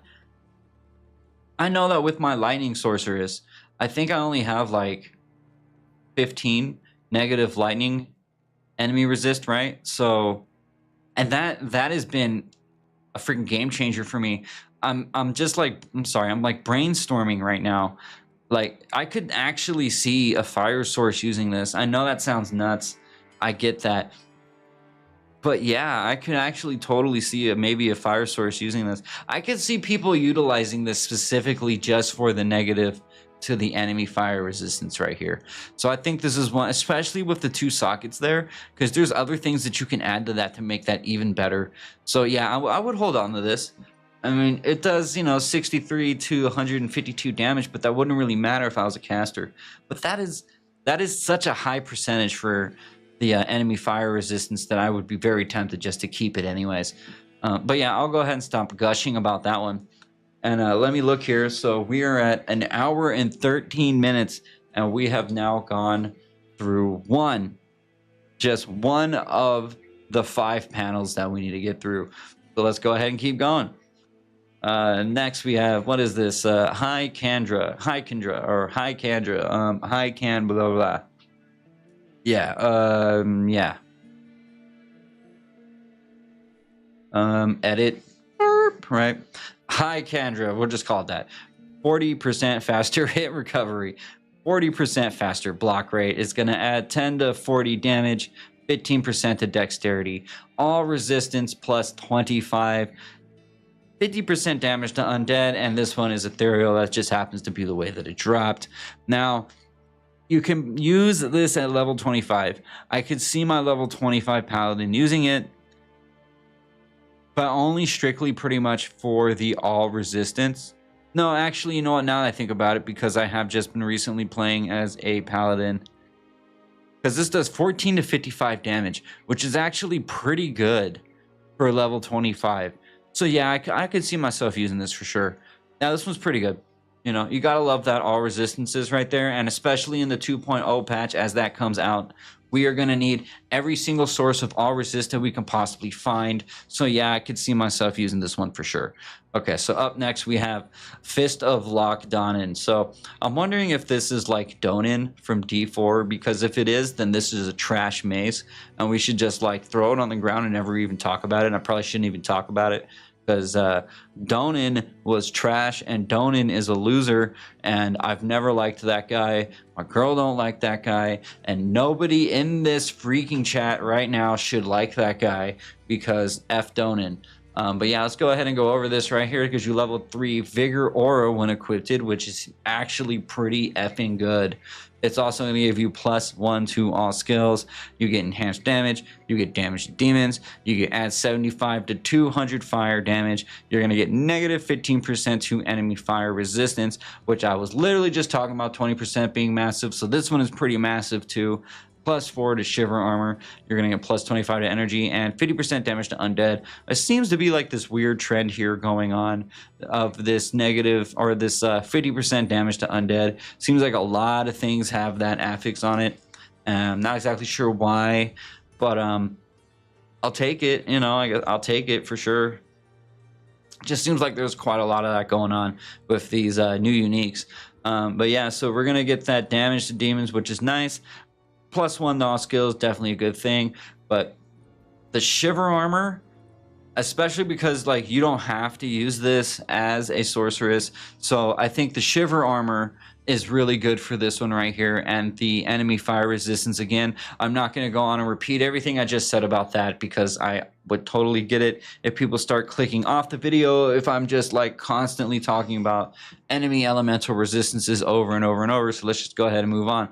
Next one is lesson in pain. Much like the video I'm trying to make right now, this is a lesson in pain to teach you that you should not procrastinate on things and that you should actually stick to your guns and finish everything that you went out to start doing, because if you don't, you could actually get to that point like when you were a kid and you were in high school and you had to finish a freaking essay and you only had like 3 hours to do it, and now you're a grown-ass man trying to make a video that's probably gonna end up being like 4 effing hours long because you sat on all these uniques instead of just making the video, and you know that you should have made it, and now you feel like you're going insane because you just can't stop talking because you're trying to get the thing done.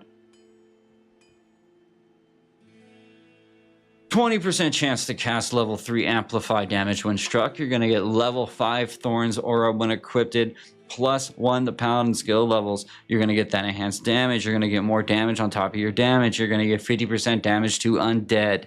So yes, you can put this on at level 13. So I love it. If it was anything other than level 13, if this was up in like level 50 range, I probably would not enjoy this as much as I would at level 13. Level 5 Thorns aura at 13 for my paladin, plus the skills and all that, is also freaking great.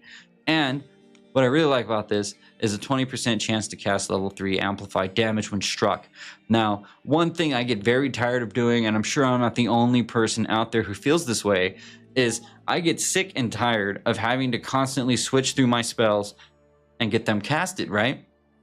Well, with this, because, I mean, level 3 is enough, bro. You don't need ungodly levels of amplified damage. And in fact, there's diminishing returns on amplified damage anyways. Well, at 20%, this is basically going to be on at all times.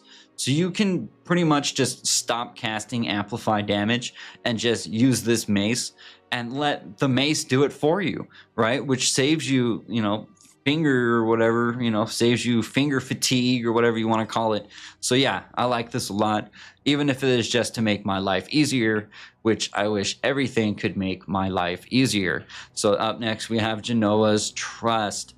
This is going to be enhanced damage. You're going to get fire damage, you're going to get lightning damage, you're going to get cold damage, you're going to get poison damage, you're going to get 15% to your fire skill damage, you're going to get negative 25% to enemy lightning resistances, you're going to get freeze target +3, you're going to get +50 to mana, you're going to get all resistances of 38, reduced all vendor prices of 13%, and guess what, guys? Surprise, surprise. You're going to get 50% damage to undead. I know you never saw that coming, and I'm not surprised. I didn't see it coming either, because that is crazy. I've never even seen 50% damage to undead as an affix before, and I'm just mind blown right now that somebody actually thought to put that down as an affix on an item. That is crazy. So all resistances real quick. 38, bro, at a level, well, it is level 69, but I mean, that is a lot of all res, so I like that. And it has negative 25% to enemy lightning resistance. And again, this is another item I would actually seriously consider using on my sorceress just for the enemy lightning res alone. So yeah, this one is actually pretty cool. The only downside is the level requirement. That's the only downside. But like, could you imagine if you could actually equip this at like level 20? You would be a god. And at level 20, I would for sure use this on my sorceress. So yeah, this one's pretty good. I like it. I would definitely hold on to it. Too bad all of my save files are going to get deleted pretty soon though, and I won't be able to do that. Endless sleep. This is going to give you an 8% chance to cast level 2 weaken on striking, 10% increased chance of blocking, 155 enhanced damage, hit blinds target +2, knockback, all resistances of 15, and no effing way, man. Hey, guys, I don't know. I know this is really rare and you've probably never heard this before, but this item right here gives you one of the most sought after and unobtainable affixes in all of Diablo 2, and that being 50% damage to undead. I know. That's effing nuts, isn't it? I bet you never thought in your life you would see a unique item that actually has 50% damage to undead. That is insane, bro. I can't. Wow. Like, right? Yeah, my mind is blown right now that there's actually an item with 50 damage to undead. Wow. Now, this one has knockback. And I've talked about this in other videos, so I probably don't need to talk about it in this video, because I'm assuming anybody watching this video or this stream, whether it be live or in the future, probably has watched some of my other videos, you know. But I'm going to talk about it anyways, because that's what I do. You know, this is my channel. Yeah, maybe I can be an asshole at times, but let me tell you guys something. Like, every single person on YouTube, to some extent, is an asshole. There's no other way you can actually survive on YouTube. Now, I'm not saying like I'm surviving on YouTube, because obviously, like, I have like, you know, like not even 1,000 subscribers. But anybody who was on YouTube to even have the courage to get onto this crap has to be an asshole. So I'm going to go ahead and talk about it anyways. Fuck knockback. I hate knockback. I never want knockback. I'll never look for knockback. And knockback pisses me off. And maybe that's weird, but to me, you know, it's like, I want to kill things. I don't want them like getting knocked back. I don't like hitting something and having to run after it to try to kill it. You know, it's very annoying and it's very time consuming, and anything that wastes my time, I don't like, you know? So yeah, it's not bad, but could be better. I need a drink. 1 second, guys. 1 second.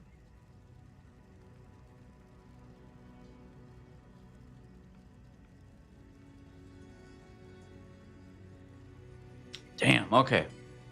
Rolling along here. So up next we have Heavenly Wrath. This one right here is going to give you 210% enhanced damage.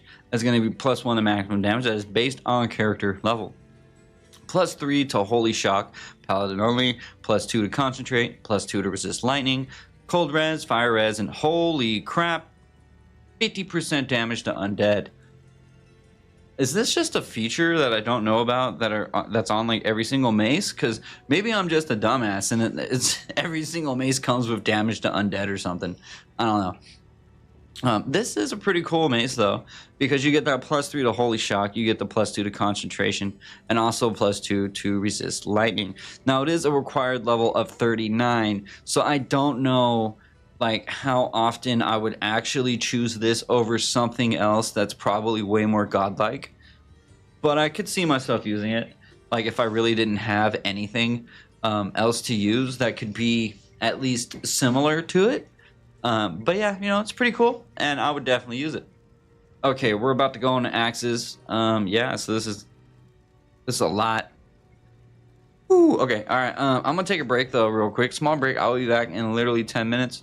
If you are not here when I get back, I understand, and I'm going to continue for as long as I can. Hopefully, I'll be able to go to bed at some point tonight. But yeah, you guys can come back and watch it later on the video, you know, whenever it gets uploaded, if you want to do that. If you're watching in the future, I apologize. I'll be back in literally 10 minutes, so just skip ahead like 10 minutes, and I will see you guys very, very soon. I'll be right back.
Okay, we are back.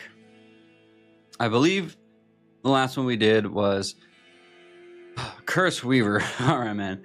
Let's just go ahead and keep going. So next up we have Timber Splitter. This is going to give you 25% piercing attack. Also going to give you 35% chance of open wounds. At level 27, that is effing crazy. I'm a little surprised that you would have 25% piercing attack at level 27. Am I the only one that thinks that's nuts? Because I think that's effing great. Yeah, but +1 to critical strike. You're going to get lightning resist, lightning absorb, increase stack size, and replenishes quantity. So this is a throw axe right here. And yeah. I don't really know all that much about throwing weapons, so I'm not going to sit here and try to theory craft or anything about this one. But it seems like something that'd be pretty good, so I'm assuming any throw barbs out there would probably love this. Up next, we have Spleen Fester.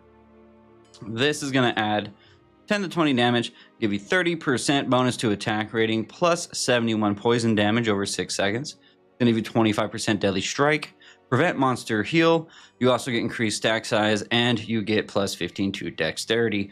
Now, I did say a second ago that I don't really play as a throw character very much, but I'm assuming, and someone correct me if I'm wrong in the comments or something, but I'm assuming I would rather have replenish quantity over increased stack size. So saying that, I'm assuming that this would probably be better than the other one, right? Yeah, I think I would probably pick this one over this one. I mean, what's the level difference there? It's only like 5, right? Like, yeah. Okay. Anyways, up next we have Grace Hunter. And this is going to give you 20% increased attack speed. It's going to give you enhanced damage. It's going to give you 6% mana stolen per hit, 75% extra gold from monsters, and 20% better chance of getting magic items. Now, you can equip this one at level 8. So I would equip this at level 8 if I had it. Even if it was only for the 20% better chance of getting magic items, which again has to be one of, hands down, my favorite affixes in the entire game. Now we have Warlord's Trust. This is going to give you enhanced damage, 75% defense. I'm sorry, 75 to defense. Plus to vitality based on character level. It's going to give you replenished life plus 20, which unfortunately, again, really is not like a crazy amount of replenished life, but it can help you a little bit. All resistances, though, which is a cool affix, but it is only 10, and it repairs durability in 4 seconds. So all in all, not really that great. You got Cryo Hydra up next. This gives you 75% chance to cast level 20 Ice Bolt when struck. Oh, okay, but it is a required level of 56. So if this was like a required level of, I don't know, maybe like 27 or something, this would be freaking great. But at 56, you'll probably never ever use this thing unless for some reason you are one of those people like me that's just so effing unlucky that you can't find shit. Now, this is going to give you 34 to maximum damage, adds 10 to 20 cold damage, freeze target plus 5, which seems like a lot to me, but then again, it is, you know, level 56 requirement. Cold resist and fire resist. So again, one of those items that isn't the best ever, but I could see using it if I absolutely had to. Up next, we have Lung Reaver. This is going to give you 15% faster run walk. It's also going to give you enhanced damage. You're going to get 5% life stolen per hit. Slow target by 10%. It does have a socket in it, so you can make it better. The only issue with that, though, is most jewels that are going to be worth putting into an item are probably going to increase the level cap for this quite a bit, because I can't see... I mean, what would you really throw in there with a required level of 14 in terms of a jewel so that you only get like required level of 15? There really isn't too much. But with it being such a low level and it doing 12 to 31 damage, I would use it if it's all I had, I guess. Up next, we're going to have Sand King. This gives you enhanced damage and negative 15% to target defense, which I did mention earlier in the video is going to be very important for you guys once we get to the 2.0 patch. So if I had this at level 23, I would use it for the 2.0 patch. But in terms of today, right here, right now, not going to lie, well, actually, now I look at it again, it does give you damage of 30 to 80, but it is two-handed, so I guess you got to weigh out your options there. Now you are going to be able to add 8 to 14 fire damage. Hit blinds target +2 is pretty effing nice, especially if you are a barbarian or a melee character in general, but it is two-handed damage. Yeah, so I don't want to say, I mean, yeah, it is what it is. You guys understand, so I don't really think I need to explain that to you. This one is Mirth Bringer. This is going to be 10% chance to cast a level 3 Inner Sight on striking, which actually is pretty good. That will proc quite a bit. 10% chance to cast anything is pretty nice. Cold resist, poison resist, and you get a little bit of experience gain too, which is cool at level 14. But it's another one of these items that we've been looking at that are only really going to be good at a low level. Now we have Death Flake. Then this one is going to give you level 4 Sanctuary Aura when equipped, which is definitely nice, and I will take. We get enhanced damage. We're getting plus to maximum damage. You know, damage to undead. Surprise, surprise. Plus 8 life after each kill, which is pretty damn good actually.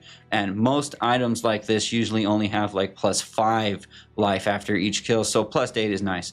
Level 40 raise skeleton, 2 of 2 charges, so that is massive, but I can see why they only made it be 2 of 2 charges, because if you had level 40 raised skeleton at level 30, you would be destroying everything. But this basically means you can only have 2 skeletons on the field at one time. So I can understand it being, it is a little overpowered, but it is good that you can only raise 2 of them, because if you could raise more than 2, then that would just be effing insane. Up next, we have, Shadowzar's Answer, +1 to all skills. Hell yeah. Adds 20 to 70 damage. You get 5% life, stolen per hit, fuck knockback. Damage reduced by 8, 3 to mana after each kill, but it has knockback, so ground it goes. Up next, we have Slayer of Trents. This is going to give you enhanced damage. It's going to give you adds 15 to 30 damage. Negative 15% to target defense. That's cool. Oh my god, more damage to demons. At least it's not damage to undead. Poison resist, you get level 10 Howl. Now you only get 15 charges of those, and it repairs durability in 10 seconds. 1 durability in 10 seconds. Other than the target's defense on this one, there really isn't a whole lot that's making me go, holy crap, that's insane. So I would give it like an 8, probably more like a 7 out of 10. 1 sec. My nose itches because I have freaking cats. Alright, so this is going to be Elder, Toajanda. Can't pronounce it because I suck at pronouncing things that I've never heard before. It's going to give you enhanced maximum damage, plus 53 to minimum damage, 15% to fire skill damage, cold resist, lightning resist, and plus 2 experience gained, which again, I like. But unfortunately, again, this is one that I'm not really all that excited about, but we had to throw it onto the list because I have to get all these out the freaking door so that I can move on to other ones. Up next, we have Occam's Razor.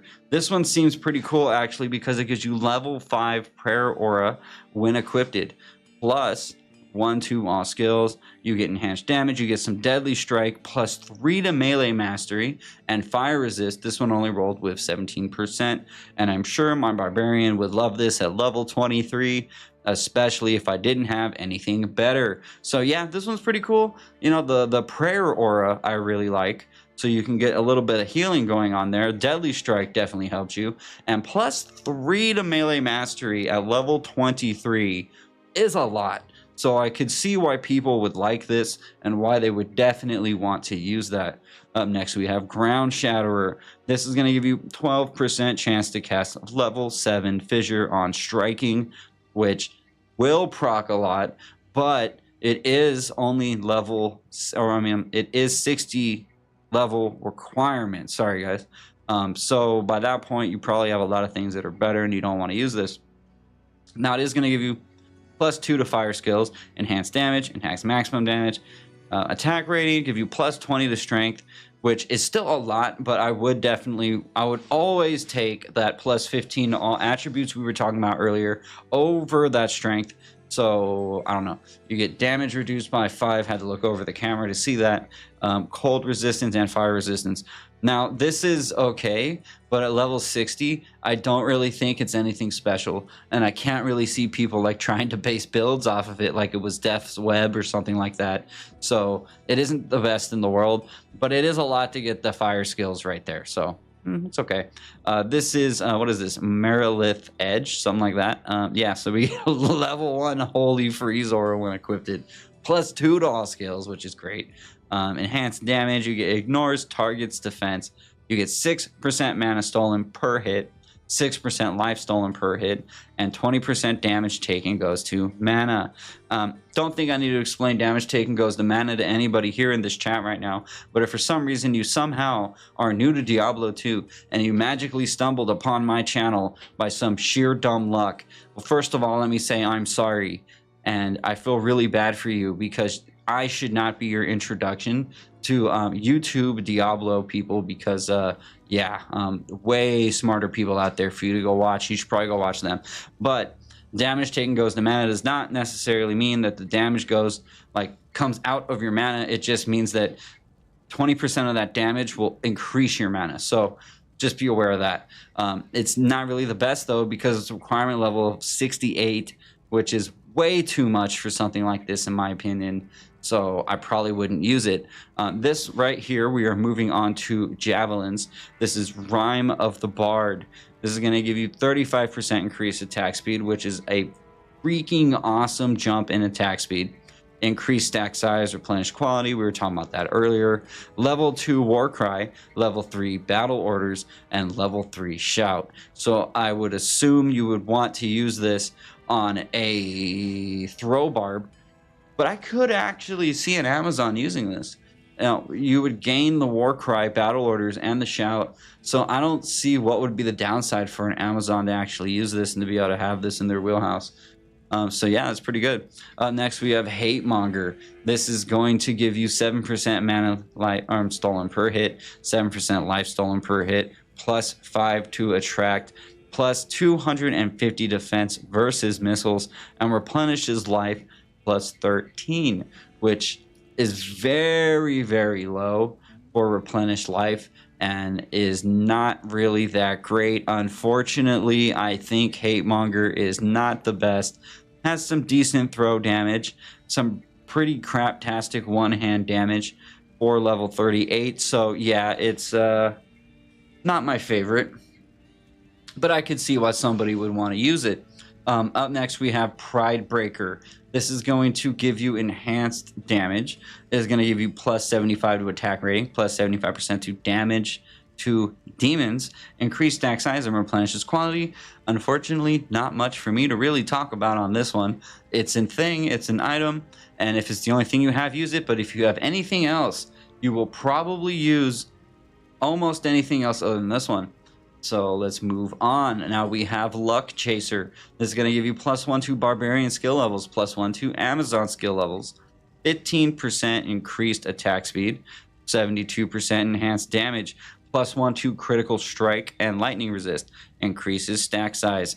This right here would be good for either a Barbarian or an Amazon, but I do think it is a lightweight weird that it has +1 to Barbarian and +1 to Amazon skill levels, because it's like has this weird dual identity. But I'm sure they did that because most of the time, if you have a throwing character, unless you're making some weird assassin throw character, you're either going to be a Barbarian or you're going to be an Amazon. But it would be nice if maybe this came in 2 different versions. It does only have a required level of 11, so I can actually understand why somebody would want this. But again, it has this weird duality thing going on, doesn't it, guys? Yeah, so let's just go ahead and move on. But at level 11, that is pretty badass. We got, what is this? Cadensor. I'm just going to pronounce it like that and pretend like it's right. This is going to give you enhanced damage. It's going to add damage. +1 to melee mastery. 15 to dexterity, lightning resist, poison resist, increases stack size. It's another one that I think I would only use if I literally had nothing else, again, for my throw character. Not the best ever, but we're going to move on because I don't really think it's all that great to be 100% with you guys. This is Baba Yaga's Needle. This one right here is going to give you 25% faster run walk. Anytime I get faster run walk on a weapon, I'm happy about it, and I will definitely use it because faster run walk is freaking great, and that's actually why I like playing as an as a assassin so much, because I definitely love getting that faster run walk. Now, it's also going to give you enhanced damage. It's going to give you 8% life stolen per hit. It's going to give you poison resist of 25%, 5 to magic absorb, which is pretty cool. Increased stack size and replenishes quantity. So it's another one that I'm just going to say, let's go ahead and keep the train going because it isn't the best ever. This is Mal Twister. You got to love that name. Sounds like a crazy name for a rock band, don't it? This is level 15 Holy Shock Aura when equipped. It's going to give you 185 enhanced damage, prevent monster heal, lightning resist, lightning absorb, increases stack size, and replenishes quantity. This is almost a carbon copy of one of those maces we were looking at, isn't it? It's pretty interesting. But it is a required level of 45. 1 second, please. Yeah, so I mean, at a required level of 45, I don't know. No, you know what? Fuck that. In fact, I would never use this thing at a required level of 45. Just to be just 100% transparent with everybody here. So, I mean, yeah, that's a cool-ass rock name, but I don't think I'd really be using that. But then again, level 15 Holy Shock Aura is pretty beefy, so maybe I would. I guess it would just depend. Up next, we are moving on to polearms. Sorry, guys. This is, what is that? Fire Muppet. I can't even pronounce that crap. Let's just say it's Fire Muppet, huh?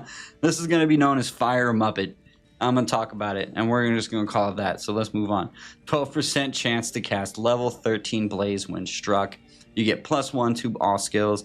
You get 20% increased attack speed. You're getting 200% enhanced damage. Enhanced maximum damage based on character level. Adds 1 to 200 fire damage and fire resistance. Now, level 38 is pretty low-ish. You know, it's only going to give you +1 to all skills. Increased attack speed is nice, but I think with this being a two-handed weapon, I probably wouldn't want to use it just because at that point, I can have things that are way better in one hand and then in the other hand, and I would rather either dual wield or have, you know, like a sword and a shield or like maybe like a staff and a shield or something like that. So, you know, again, unfortunately, not the best ever. This is going to be Warrior's Challenge. We are moving on to swords. So this is going to give you 20% increased attack speed. It's also going to give you enhanced damage. 5% mana stolen per hit. 7% life stolen per hit. +5. 5 to Battle Cry. And +5 to Taunt. Taunt doesn't really do shit. Don't really need it. But the +5 to Battle Cry is freaking great. So I think I could use this only because it's a required level of 29.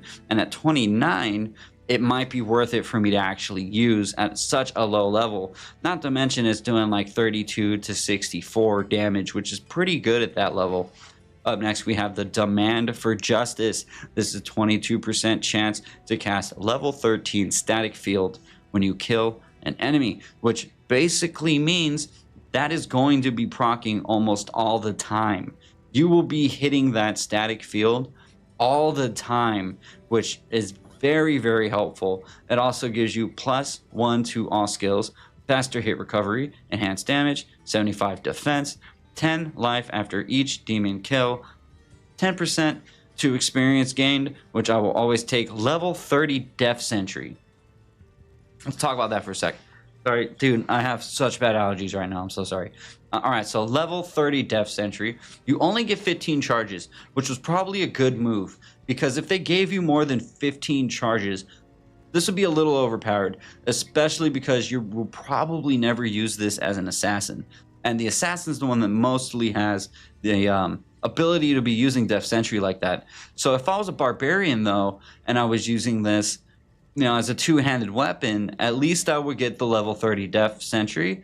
But again, anytime you have an item that goes above 50, like it has to be pretty top tier for me to use it, because there's a lot of builds that have already been worked on for years and we pretty much already know what we want. And if I didn't have those items, maybe I would use this. But at level 54, although I might not have those items, I would probably have quite a few of them, if not budget versions of them. So again, unfortunately, it's another one that I don't really see myself using. Although, yeah, 93 to 173 damage is quite a bit. But again, it kind of depends. Let's move on to Demolisher. This one is going to give you +1 to all skills, 30% increased attack speed at 60 to 120 damage, 50% chance of crushing blow, knockback, and this one was ethereal. Well, this has knockback, and if you've been watching this for any length of time, you already know that I fucking hate knockback. So this weapon, for me, goes on the ground. And we are moving on. Up next, we have Vorpal Blade. Probably pronounced that wrong, but don't care. So this is going to be ignores target's defense, 48% chance of crushing blow. That's deadly strike based on character level. Plus 12 the whirlwind? What the hell, dude? I didn't even notice that until now. Plus 19 life after each kill. I very well might consider using this for the plus 12 the whirlwind. That is a huge jump in damage. 12 to whirlwind is pretty effing good, bro. Like, I don't know why you wouldn't want this. Holy crap, man. And it does 226 to 324 damage. Maybe that is a tad bit on the low side for endgame, but I mean, for level 60, it really isn't. So yeah, this one's badass. And so far, this has been the best sword that we've seen in this video, at least. So yeah, I would definitely use that. And 19 life after each kill. Man, you're going to be killing things so fast, and you'll be able to do so much damage, dude. You'll be damn near unstoppable at that point. Up next, you have Sweet Agony. This gives you 7% chance to cast level 7 static field when struck. Also, enhanced damage. It's also going to give you bonus to attack rating, drain life, -2 from you. I'm sure you understand that because you play Diablo 2. Regenerate mana 15% plus 5 life after each kill. So this is a decent weapon. Level 30 level requirement. So, to be real, I would probably never use this one either. It does have 2 sockets, so you can at least mod it a little bit to make it a little bit better. But not that great.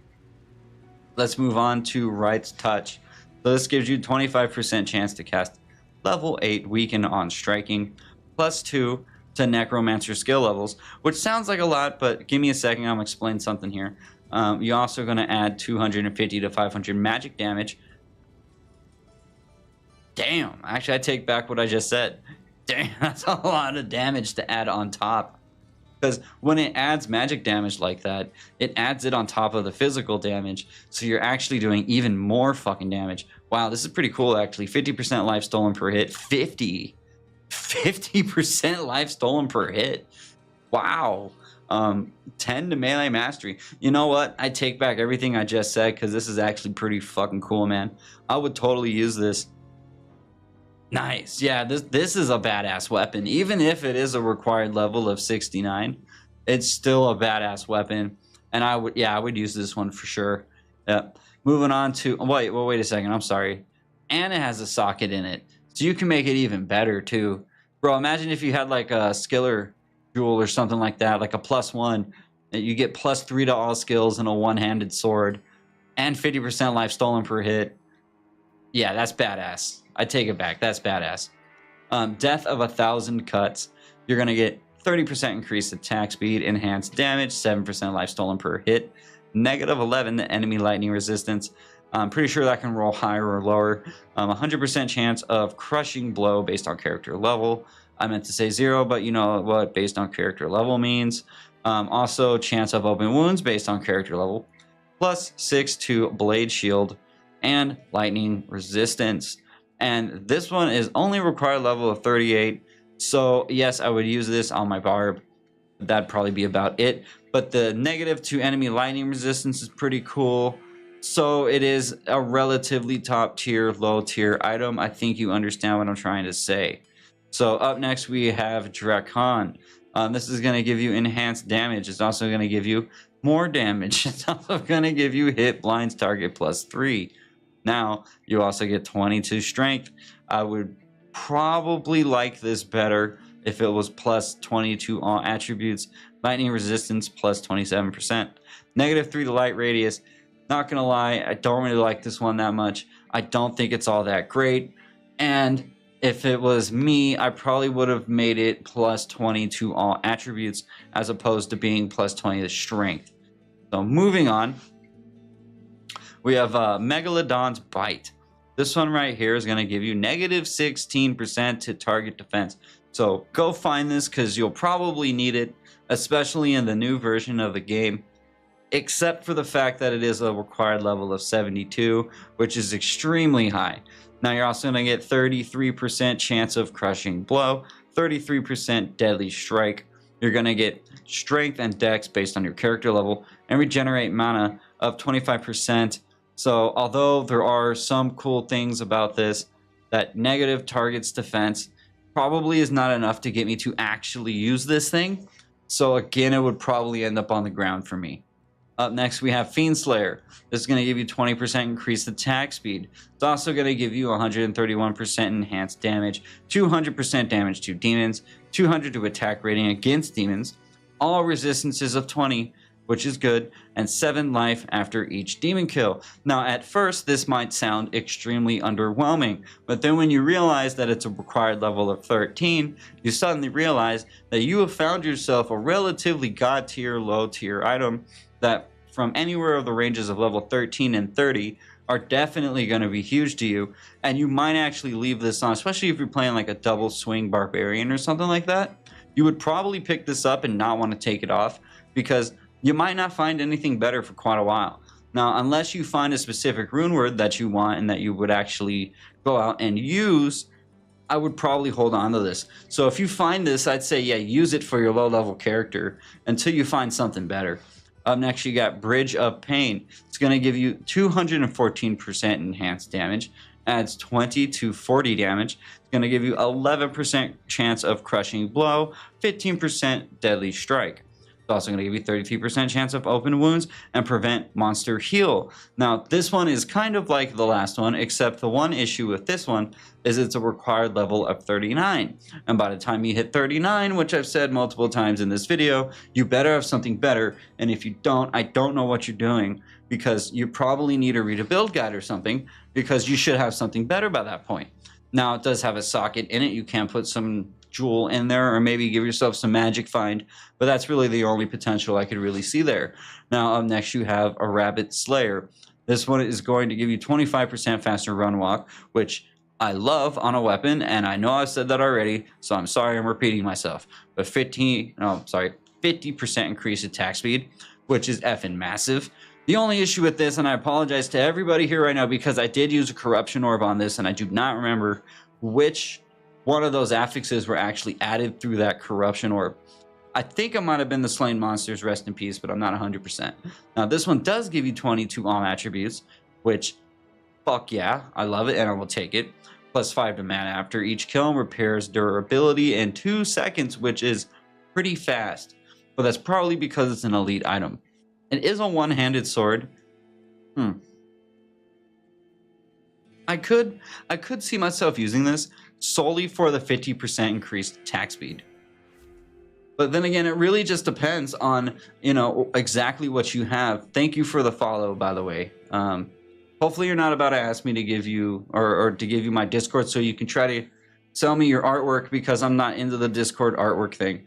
But if you're not, then thank you for the follow. But yeah, so I mean, yeah, you know, it's pretty good, but it can, I mean, 49 is really high, so it depends. How bad do I want that increased attack speed is the question I would have to ask myself when it comes to that. And if I really wanted that 50% increased attack speed, I'd use it, but otherwise, probably not. Now we are going to move on to Honor Guard. This one gives you 30% increased attack speed. Also gives you faster hit recovery, faster block rate, 15% increased chance of blocking, adds 40 to 70 damage, gives you knockback, and increased maximum life of 15%. Now, unfortunately, I like this item, but I hate it at the same time. And the reason being is it has a lot of affixes that I would like to have on an item, and then it goes and ruins it by having knockback on it because I hate knockback. So I probably wouldn't use it. So we're moving on to the third page. Now up first we have Omni Slash. This one is going to give you 20% increased attack speed, enhanced damage, adds 15 to 35 damage, 20% deadly strike, and attacker takes damage of 20. Now, attacker takes damage of 20 at level 32 is actually quite a bit. Now, the only downside to that is you have to let yourself get hit. And my philosophy in Diablo 2 has always been, if I don't get hit, then I don't die. So I don't ever like to actually rely on attacker takes damage of. Now, the deadly strike is nice and the attack speed is nice, but we have seen other items in this video alone that give you more to both of those, so I don't think I'd really want to use this one much either. Now, one sec, I need to take a drink. Okay, so up next we have Conquistador. Gives you 15% increased attack speed. Also, you're going to get 5% life stolen per hit. You're going to get 25% chance of crushing blow, 2 to sacrifice, and 44 to life. At level 22, this is pretty nice, and I hate to repeat myself yet again, but I would probably only use this if I had nothing else. Up next, we have Simpering Sword. The name on this is hilarious to me. You're going to get enhanced damage, adds 5 to 10 magic damage, adds 3 to 6 cold damage, 50% deadly strike, and 15% better chance of getting magic items. Now, the only thing that I think is badass on this is 50% deadly strike at level 13. That is extremely low to have 50% deadly strike, so I could definitely use that one. Up next, you have Court Star. This is 15% faster block rate, adds 30 to 60 damage, 6% mana stolen per hit, plus 20 to dexterity, fire resist, and 35% better chance of getting magic items. Don't really have too much to say about this one. It's not bad. Not the best. Up next, we have, how do I say this one? Teleka's String. I'll just say Teleka's String. We're starting with the bows, guys. Moving on to a different class. Got 7% chance to cast level 1 guided arrow when struck. 30% increased attack speed. You're also going to add damage. You add some more damage. 98 poison damage over 3 seconds. 10 to dexterity and 50 to life. Now, this has a required level of 44. So, other than the increased attack speed, not going to use it. Sorry, but I'm just not. What is this? Rimor Haas, I guess. This is going to give you +1 to Amazon skill levels. 30% faster run walk, 40% increased attack speed, enhanced damage, -30 to enemy fire resistance, +3 to immolation arrow, fire resistance of 75. That's pretty damn good right there. Level 10 slow missiles, and you get 100 charges. Amazon players, would you like this? Let me know in the comments, please, because I don't really like playing as an Amazon, so I can't really give you a very in-depth opinion about this, because I feel like it could be effing fantastic with the -30% to enemy fire resistance, but I don't know how much that would really matter for you. Is there... Yeah, I'm just gonna leave it at that, because I don't want to sound like a moron if I'm talking about something I don't really know too much about, because I'm not really a huge Amazon player. So we're gonna move on.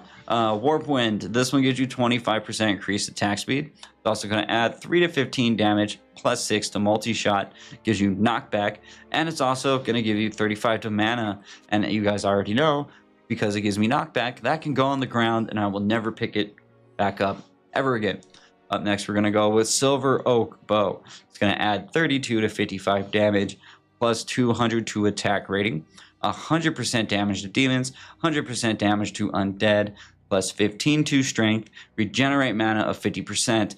Nothing too crazy here, unfortunately, so we will be moving on. You got Carrion Wing. This is going to give you enhanced damage, plus 9 to maximum damage. It's going to be 200% damage to undead, and 20% to fire skill damage. Now, this one, normally I would say I'm just going to throw it on the ground and never look back, but because you can equip this one at level 10, and with only a dexterity requirement of 28 to effectively get 20% to fire skill damage, I would definitely use that if the situation arose. Did I already do Razor Strike? I don't think I did. Okay, Razor Strike. Level 1 Fanaticism aura when equipped, and this will give you 21% chance of crushing blow, which can fluctuate. Also prevent monster heal and plus 25 to dexterity. And this has a required level of 55. It does 66 to 129 damage, which in my opinion isn't that great. I mean, yeah, it is relatively beefy, but I mean...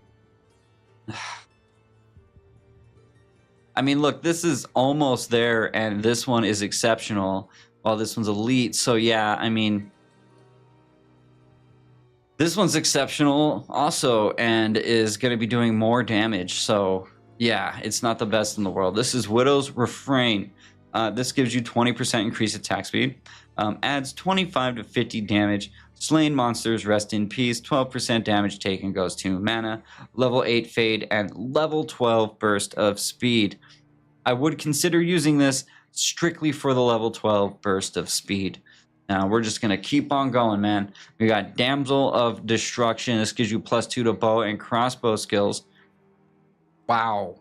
At level 26, Jesus Christ. This has to be another one of those ones I was talking about where someone like requested this because they were like an elite member or something. Because that seems like a lot for level 26. And you get increased attack speed, and you get faster hit recovery, and you get enhanced damage, and you get adds 20 to 40 damage if the damage you were getting from the enhanced damage wasn't enough. And if that wasn't enough, you're going to get 10 to 25 fire damage, and you're going to get 10 to 25 lightning damage, and you're going to get 10 to 25 cold damage, and you're going to get plus 5 to mana after each kill. So far, this is the best bow I've looked at. I can say that hands down. Up next, we have Abyssal Torment. This gives you plus 3 to bow and crossbow skills. Now, this one is plus 3, which is a little bit better than the last one, but this one does have a required level of 41 compared to that 26. It's also going to give you plus 1 to maximum damage, but that is based on character level. You're going to get plus 15% to fire skill damage. Slain monsters rest in peace. Plus 1 to amplify damage, which is great to throw onto your Ami right there. And fire resistance. Now, this is very close to the one that we just looked at, but because of the higher level requirement, well, yeah, I would still use it because you get that 15% to fire skill damage, which can be a lot. That's a big, big game changer for you. That's really going to make you way beefier than you would normally be. So yeah, I would definitely use that. Up next, we have Elven Bow of Dudan. This gives you plus 1 to all skills, gives you 20% increased attack speed, 20% faster hit recovery, adds 25 to 50 damage, 6% mana stolen per hit, and replenishes life plus 2. At level 27, I would pick it up, but if I had this one, then this one right here would go on the ground forever, and I would probably not piss on it to put out a fire. Up next, we have Gale Song. This is going to give you plus 1 to Amazon skill levels, gives you enhanced damage, adds even more damage again, hit, causes monster to flee, 20 to dexterity, requirements of negative 25%. Now, that does do a lot of damage for a two-handed bow at level 16, but because it causes the monster to flee, that one was also going on the ground, and I will never pick it up ever again. Up next, we have Bow of the Dead. This gives you plus 1 to all skill levels, enhanced damage, damage to undead, which again is a common theme, 7% mana stolen per hit, plus 22 dexterity, cold resistance, and also 10% chance to reanimate as returned, which will be proccing relatively frequently. So yeah, this one's pretty cool. I dig the name of it too, so I could see myself using that. Up next, we have Harper's Call. This gives you plus 1 to all skills, enhanced damage, maximum damage, mana stolen per hit, 15% to all attributes, which earlier I was talking about. Hell yes, gotta love it. Replenish life plus 14, and requirements are negative 20%, but it is a required level of 53, which to me seems like way too high just for some all to skills level and a little bit more maximum damage. But then again, to be fair, it is probably the beefiest bow in terms of damage we've looked at here. So maybe it is worth it, and maybe I'll bite my tongue on that and say it's relatively good. And now we are at Elven Brand. This right here gives you +1 to bow and crossbow skills, +1 to Amazon skill levels, 20% increased attack speed, 20% piercing attack, enhanced damage, plus 10 to 20 damage, ignores target's defense, and plus 20 to dexterity. Now, I don't want to sound like a broken record, but one more time, everybody needs to understand that you will need negative to target defense so freaking much by the time you get to 2.0. Ignores target's defense is great, and hopefully you can find those things because you're definitely going to need them. After that, should we go into this right now? Let me look. How much more do we have? Because, oh man, I'm not gonna lie, I'm getting like winded. I'm going like non-stop.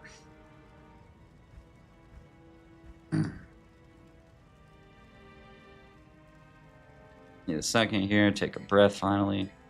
I got quite a bit. I could probably get like another hour and a half or so from these. I'm debating on if I should just do a stream tomorrow to finish this up, or if I should just keep going. Eeks.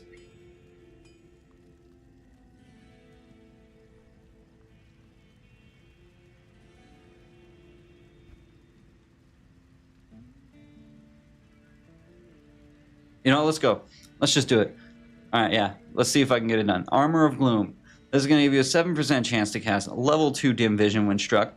Hit blinds target. 83 defense, which can, you know, roll at certain levels. It can be higher or lower.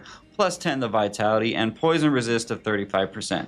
The defense on this is 105, which doesn't seem like all that much.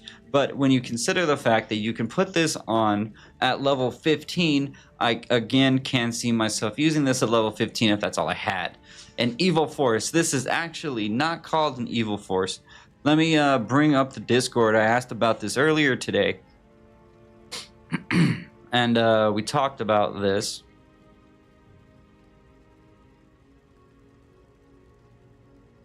Okay, yeah. So this is actually supposed to be known... Where is it? It's supposed to be known as Golem's Gain.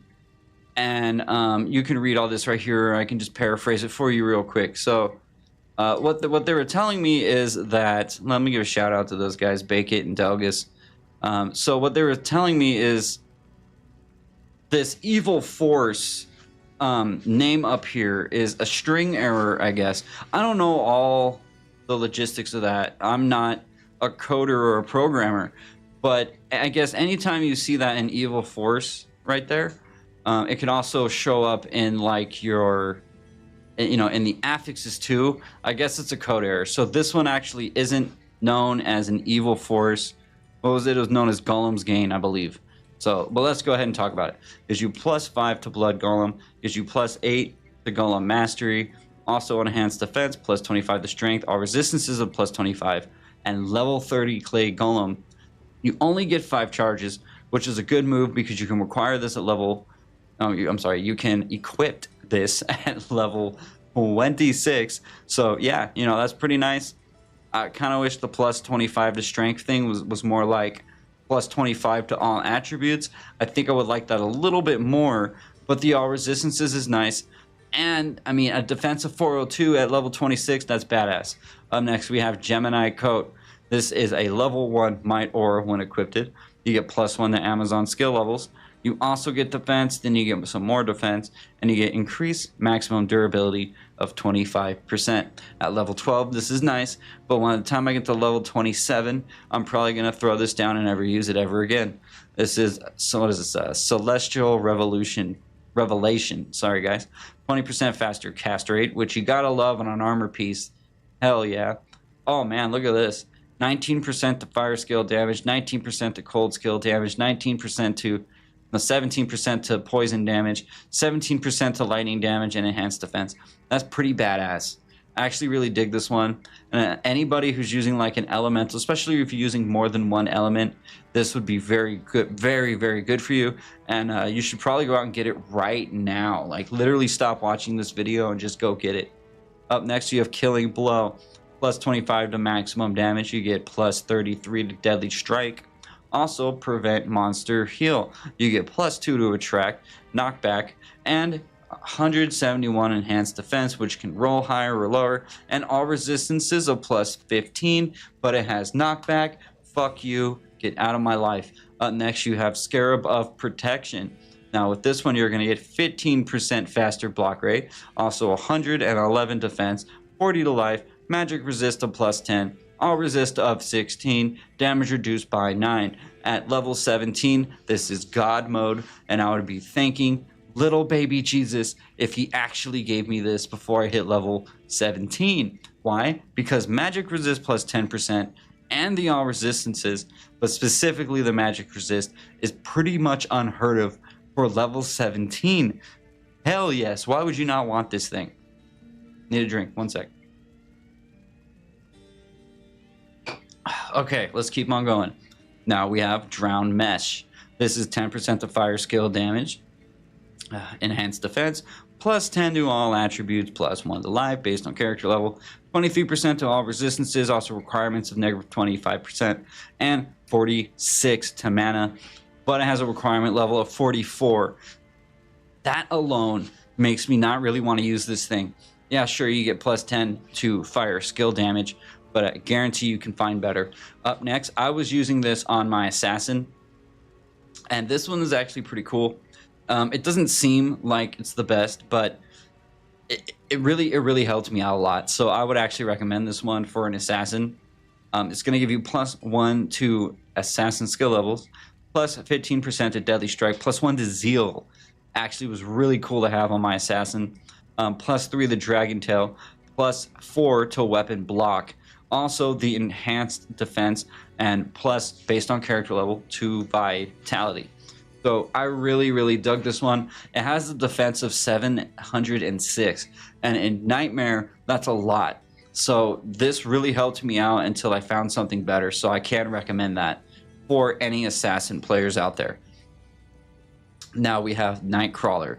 This gives you slain monsters rest in peace, plus 4 to fade, also plus 397 to defense, requirements of negative 35%.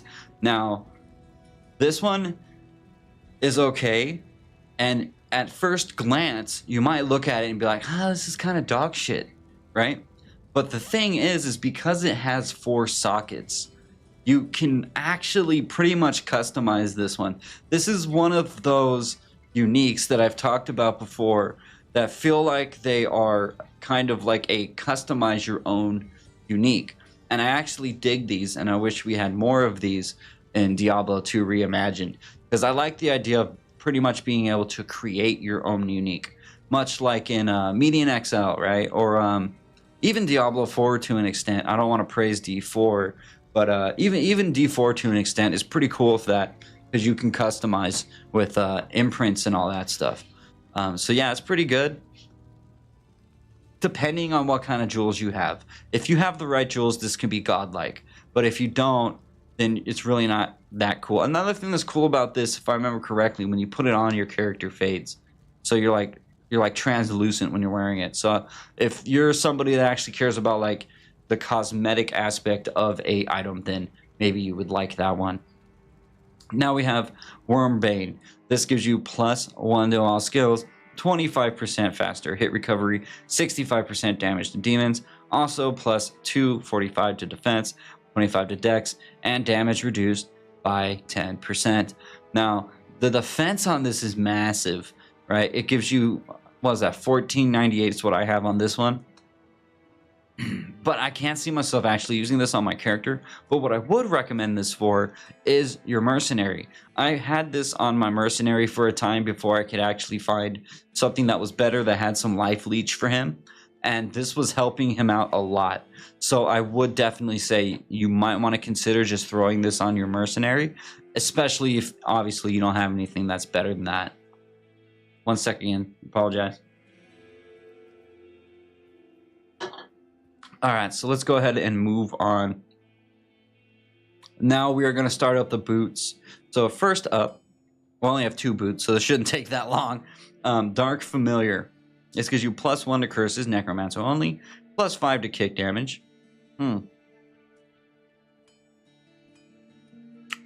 It's kind of weird, right? Am I the only one that thinks it's kind of weird? +3 to life stolen per hit, +42 to defense, +35 to mana, and magic damage reduced by 10.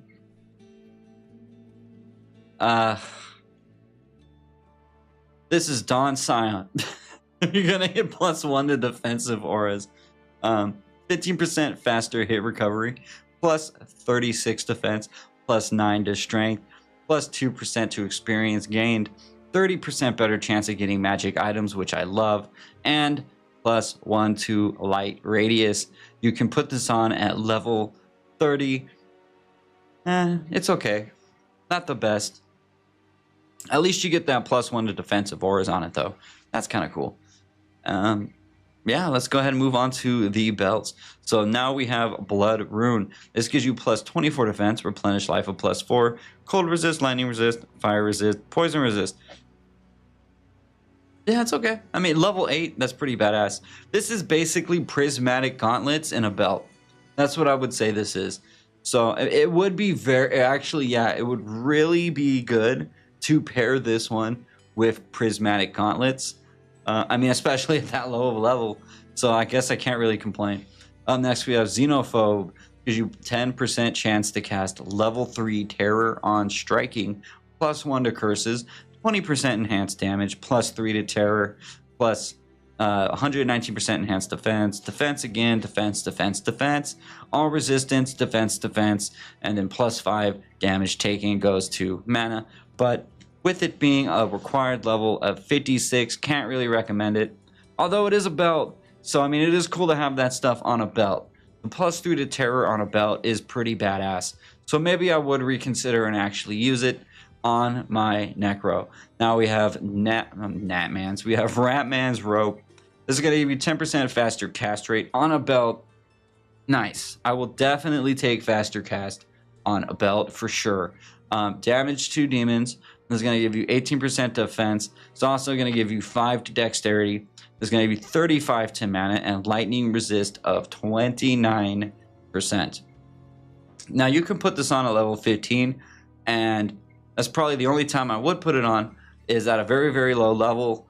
So this is Weakling's Whimper, which again is a freaking weird name. Some of the names for these uniques are rather interesting. I think there's one coming up that I feel like would be a perfect name for like a punk rock band. I can't remember right now, but I'll point it out when we get there.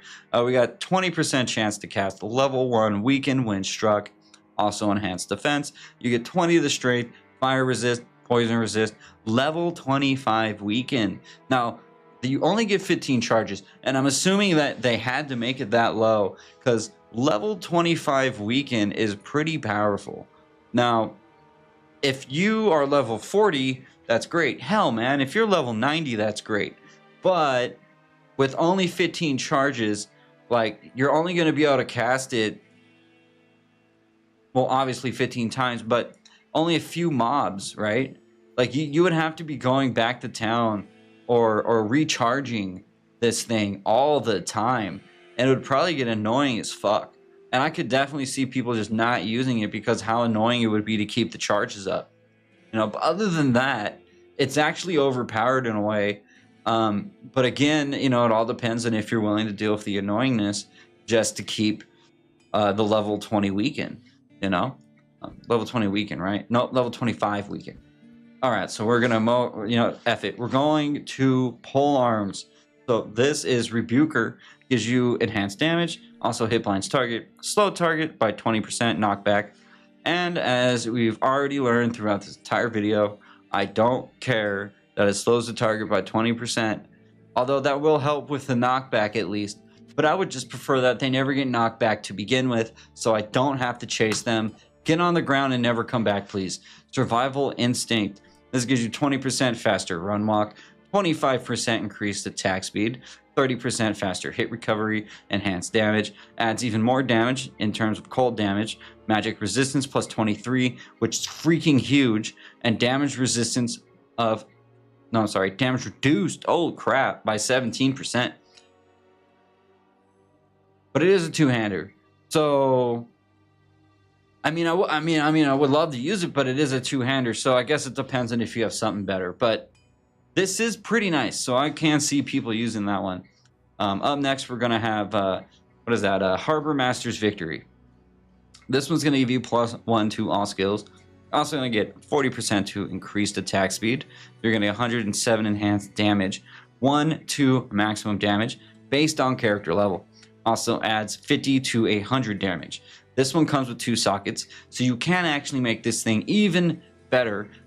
Oh man, like imagine if you had like some facets to either A, get +3 to all skills on this, or to, I don't know, maybe increase the attack speed by a shit ton. That'd be pretty cool. You could probably get most of your attack speed breakpoints, right, that you need like from just this item if you could have something like that. But then again, we saw other items that were one-handers that had 50% increased attack speed. So it's not the best. It's not the best, but it is still pretty cool. Up next, we have Winter Solstice. This one is going to give you damage, also going to give you more damage, and it's going to give you cold damage, and it's going to give you +5 to Whirlwind, and freeze target +6, and cold resist of 80%. Straight up just for the +5 to Whirlwind, I could see people trying to make weird, crazy builds with this one. So, and I really wouldn't be too surprised to see that. So, but as a required level of 75, yeah, no, I don't think I would probably use it. But +5 the Whirlwind's pretty cool. But I don't want my Barb using a Thresher. I talked about that in one of my set videos, dude. Like, I really don't like Barbs using pole arms or spears. I just feel like it looks weird. So, yeah, I can't really recommend that one. This is Aura Seeker. This gives you 140% enhanced damage. It's going to give you, no, forget that. Forget everything I just said. 150% extra gold from monsters. Reduce all vendor prices by 5%. 25% better chance of getting magic items. The level 5 find item, and you get 100 charges and a requirement of -35%. And this is only a level requirement of 14. Holy crap. For anybody that is farming, this is, yeah, you know what? Yeah, like if I'm strictly worried about farming, this has to be like one of the items I want the most, right? Like level 5 find item on a 14 character that isn't a Barb is pretty cool, and I would definitely love to get that. Hey, thank you for the follow, Scheming. I appreciate it. Now, please tell me that you don't want me to buy your art on Discord, because I'm not into buying art on Discord. But yeah, man, I mean, this is pretty badass, and I would definitely hold on to this. This is one of those items I would never actually like drop. I would probably always keep it in my inventory just so I could take advantage of all the stuff that's on here. So let's go ahead and move on. Actually, again, real quick, sorry to do this to you guys, but this is another one that feels like somebody went in there and was like, hey, I want one of my items to be this. And so they made it for him. And because whoever requested it, now we get to have it. So yeah, still pretty cool. Up next, we have Land Splitter. This gives you +1 to shape-shifting skills, 30% increased attack speed, also enhanced damage, +4 to Volcano, +3 to Cyclone armor, +6 life after each kill. Cyclone armor, +3 to Cyclone armor, and +4 to Volcano at level 24 is a pretty big difference, man. That could be like I don't want to say a game changer because obviously it's only level 24, but I mean, for level 24, bro, like that's pretty massive. It really is. And you get the enhanced, or the increased attack speed. But again, like a broken record, here I am being like a broken record. It's a two-handed weapon, man. Like there's always this issue that you have to deal with two-handers. You know, do I want to carry only one item or do I want two items? And it feels like the two-handers have to be even more powerful to really like compete, right, with the one-handed items. But so let's go ahead and move on. We got Jouster's Boast. This is indestructible. It gives you +2 to barbarian skill levels, 25% increased attack speed, enhanced damage, gives you maximum damage based on character level, also 12% life stolen per hit, and +3 to melee mastery. At level 50, that's pretty good. I would use this at level 50, but like I just said a little while ago, I don't want to use this on a barbarian because I think it just looks like crap. So I guess it really depends on like, you know, it's dumb that I don't want to use it because it's not aesthetically pleasing to me. So it just depends on if you care about that or not. If you don't care about that and you want to make one of those weird builds with a barbarian that's using a spear or a polearm instead of looking like a normal barbarian, then this would probably be invaluable to you. Like you would probably really get a lot of use out of this.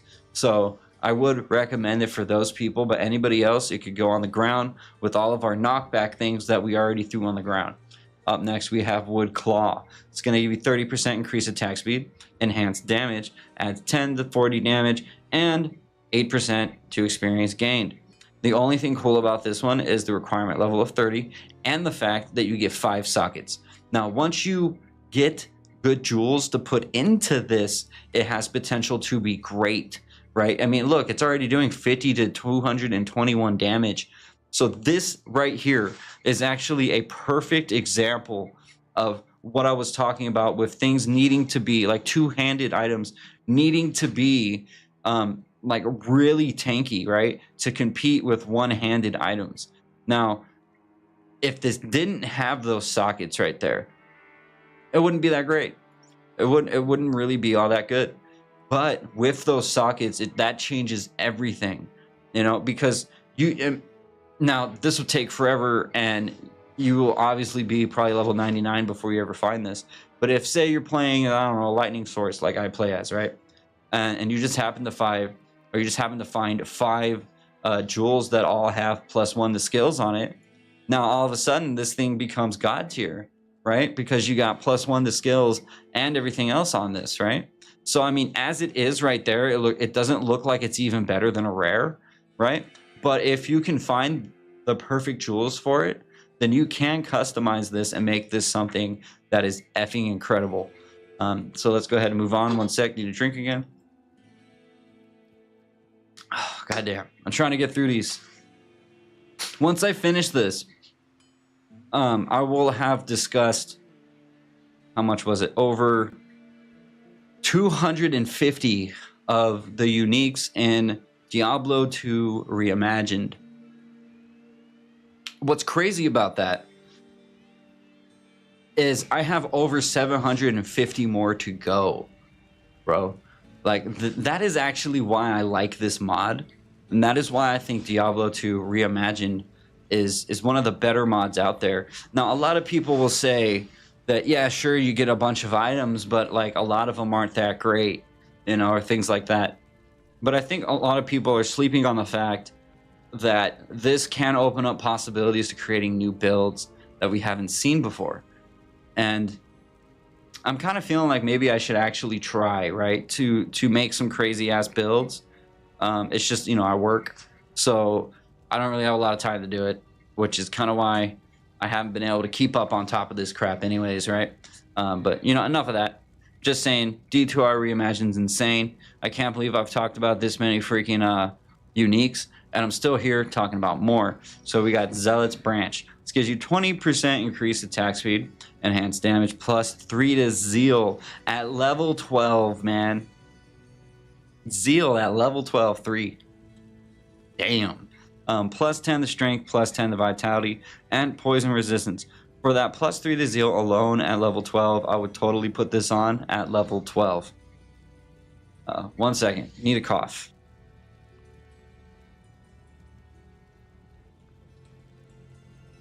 Okay, sorry about that.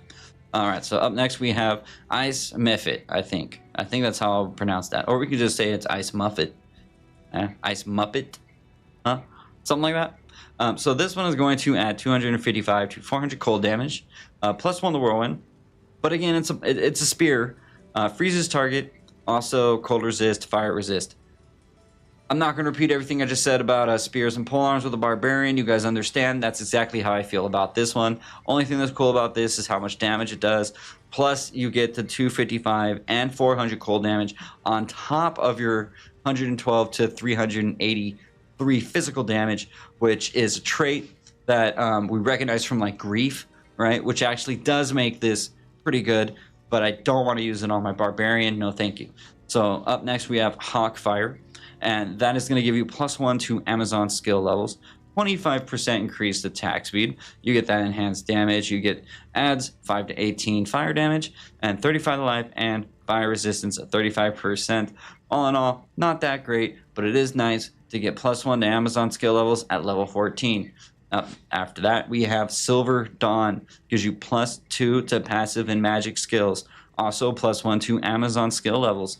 Enhanced damage, adds 20 to 60 damage, 103 damage to demons, adds 1 to 200 lightning damage, 1 to life based on character level, and lightning resistance. And also the light radius, but I don't think anybody really cares about light radius. Now this is a required level of 33. So 2 to passive and magic skills to 33 is pretty nice. And you're getting +1 to Amazon skill levels, pretty much making that 3 to passive the magic skills. Well, the Amazon skills at least. And then also you get the extra damage on top of that. This one is actually pretty damn badass now that I think about it. And I totally understand why an Amazon would want to use this, just not a barbarian. Up next we have Manticore's Retort. This gives you +3 to javelin and spear skills. Also gives you 35% increased attack speed. And it's going to give you enhanced damage. Also going to add even more damage on top of the damage that you already have that goes with the poison damage over 4 seconds. On top of the more damage and the increased attack speed, plus those skills to give you even more damage on top of damage that's damage, that gives you more damage on damage, and poison resist and poison length reduced by 75%. So moral of the story, if you want to hit hard as a freaking Amazon, you go ahead and put this on. You'll be hitting pretty hard. Now, next we have Deceiver's Device. This gives you 25% faster run walk, enhanced damage, attack rating, 5% life stolen per hit, lightning resistance of 35%, and reduces all vendor prices for 15%. You can put this on a level 15, and much like an item I talked about earlier today, I can see myself using this one just to reduce all of those vendor prices by 15%. I've always wanted to go out and find as many items as I could for the reduces all vendor prices, right? I kind of wish I had like a full suit, right? Like just a straight up full set of things. Oh man, hey, why don't we have that, guys? Like, I want to suggest that one, unless we already have it and I haven't found it yet. We need a set, like a full set that's just like based on vendor prices, right? For people like me that want to go and gamble all the time, that'd be really cool. I would totally go out and look for that one. So, baby Jesus, help me get that. That'd be awesome. All right, so we're gonna move on to Frostbantine. This gives you 4 chance to cast level 17 Frost Nova on striking. 1 to all skills, enhanced damage, adds 200 to 250 cold damage, 15 to strength, 25 to energy, cold resistance, and fire resistance. Level 39 to put this on. It's not bad, but we've seen things that were way crazier in this video alone. Although the adding 200 to 250 cold damage on top of the other damage, it's another one of these beefy ones like this one. So it is pretty cool. Now we have Breath of Fire after that. Gives you 30% increased attack speed. Also enhanced damage again. Holy crap, man, look at that. Damn, look at these next 2 affixes. Negative 30% to enemy fire resistance. This will be great in 2.0. This will be, oh man, I hope they don't change this one. I hope this one stays the way it is for all you Amazon players out there and all you weird people that like to use spears on barbarians for some reason. Also, 40 to Inferno, bro. 40, really? Plus 40 to Inferno? That's a lot. Isn't that a lot? That's craziness. And fire resistance and fire absorb. Now required level of 58 is a little high, but damn, that's a lot, bro. Yeah, I would totally use that. Does it have sockets? No? Oh, too bad. Imagine if that one had sockets. And that'd be great. All right, so up next we got Fang Tree, 25%. Blah. Sorry, guys. Blah, blah, blah. I'm talking for so long. 25% chance to cast level 3 Confuse when struck. Also enhanced damage. You got 2% deadly strike based on character level. Nothing too special here, although it does have 2 sockets, so you can make it even crazier. But for now, we are gonna move on to the severed heads. This is Scalp Hunter. It gives you +2 to curses for the Necromancer only. Also 20% faster cast rate, faster block rate, 25% increased chance of blocking, enhanced defense, damage reduced by 8, and +15 life after each demon kill. At level 15, this one is great, and I would probably wear this on every single Necro that I had at level 15. Now we have Erictus of the Joker, +1 to curses, +2 to Necromancer skill levels, effectively making the +1 to curses +3, and 30% faster block rate, 33% increased chance of blocking, and enhanced defense. This can be put on at level 36, and a defense of 136 is what this one rolled as. Let me look at this right here. Yeah, it is better than this one. So I could see myself switching over to that once I got higher level as my... Oh, and it has 2 sockets. Actually, yeah, this has a potential to be lightweight busted then. Especially if you can find 2 jewels with +1 to all skills and make that pretty much +4 Necromancer skill levels and +5 to curses. Yeah, that'd be pretty cool. Now we have one that I really like, is Nithalak Spirit. This gives you 20% faster run walk, +3 to teleport for your Necromancer, +2 to revive, +7 to corpse explosion, +1 to defense, +1 to mana, both of those based on character level. Also, all resistances of +26 and damage reduced by 15. This is badass.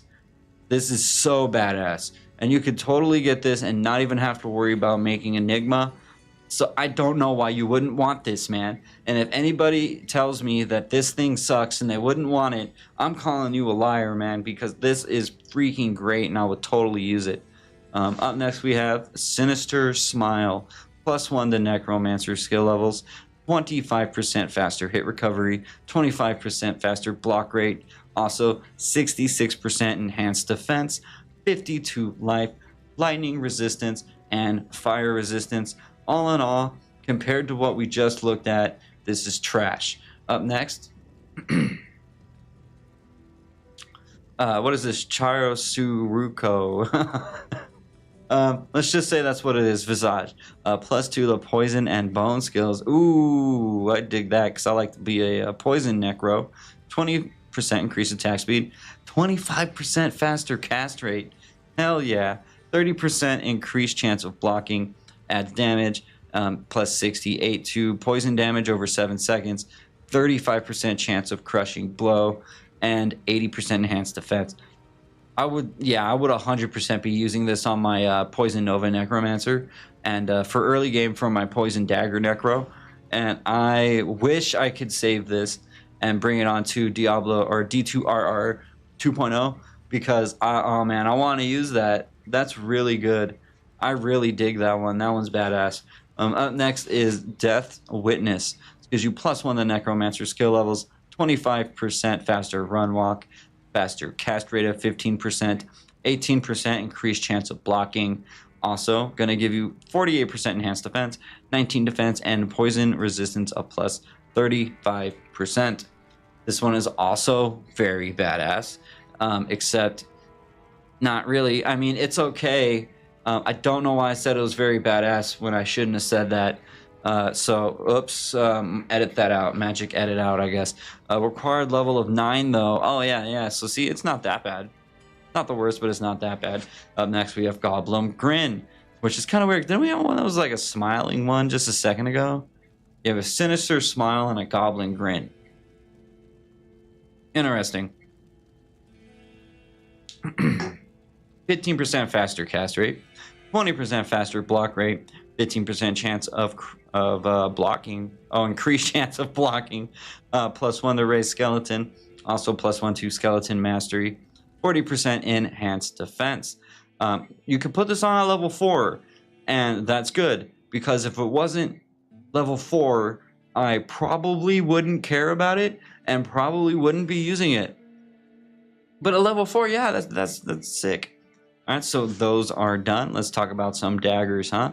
We got Deadly Needle. It's going to add 25 to 50% damage. No, not percent, just 25 to 50 damage. 1% deadly strike. That will be based on the character level. 15 to strength. Lightning resistance, fire resistance, increased stack size, and replenishes quality. So yeah, I would totally use that if I was a throwing character of some kind.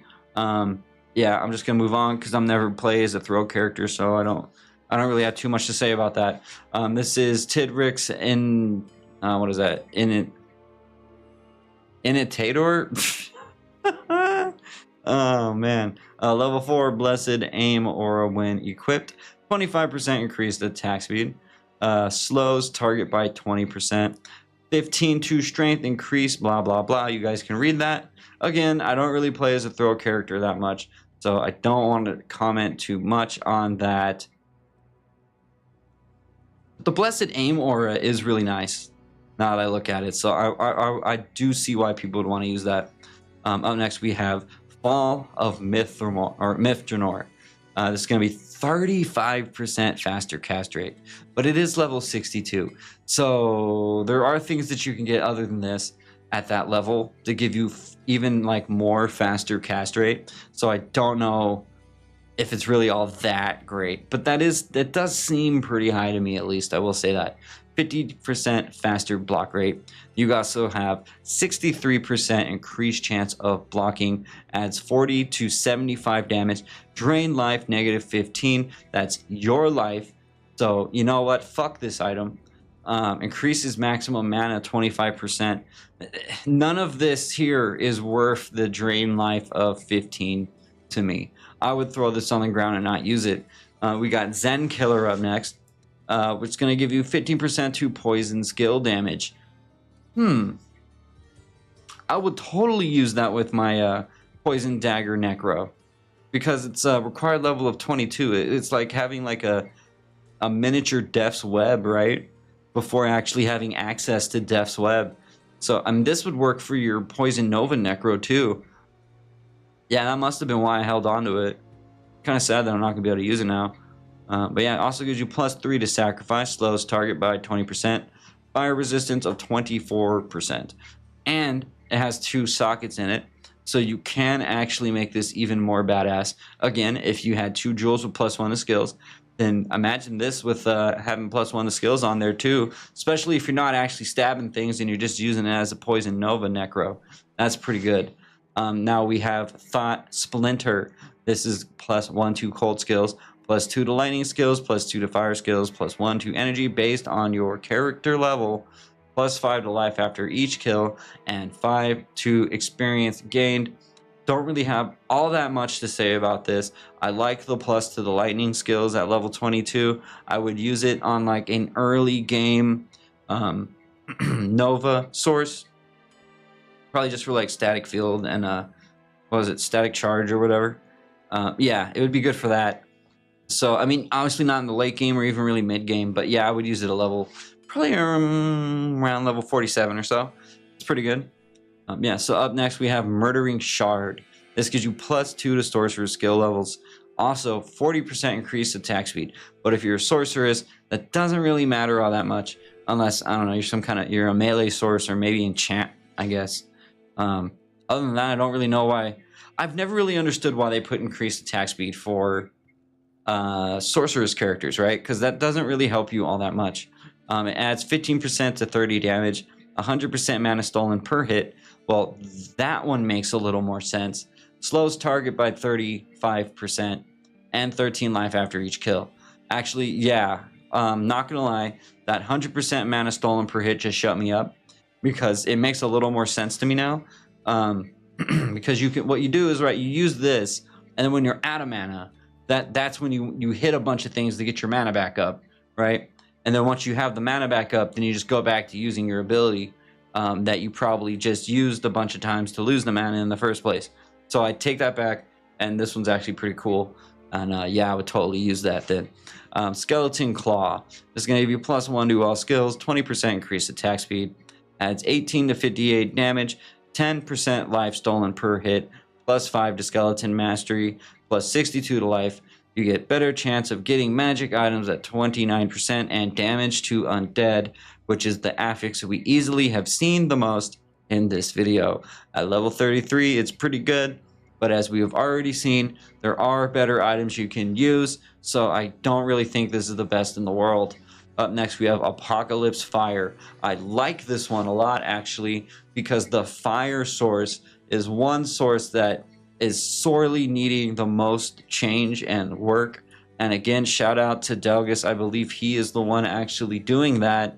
And I know he has been putting like a lot of thought and effort into making a fire source a more viable option for endgame, instead of everybody just either being a Blizzard source and a Nova source.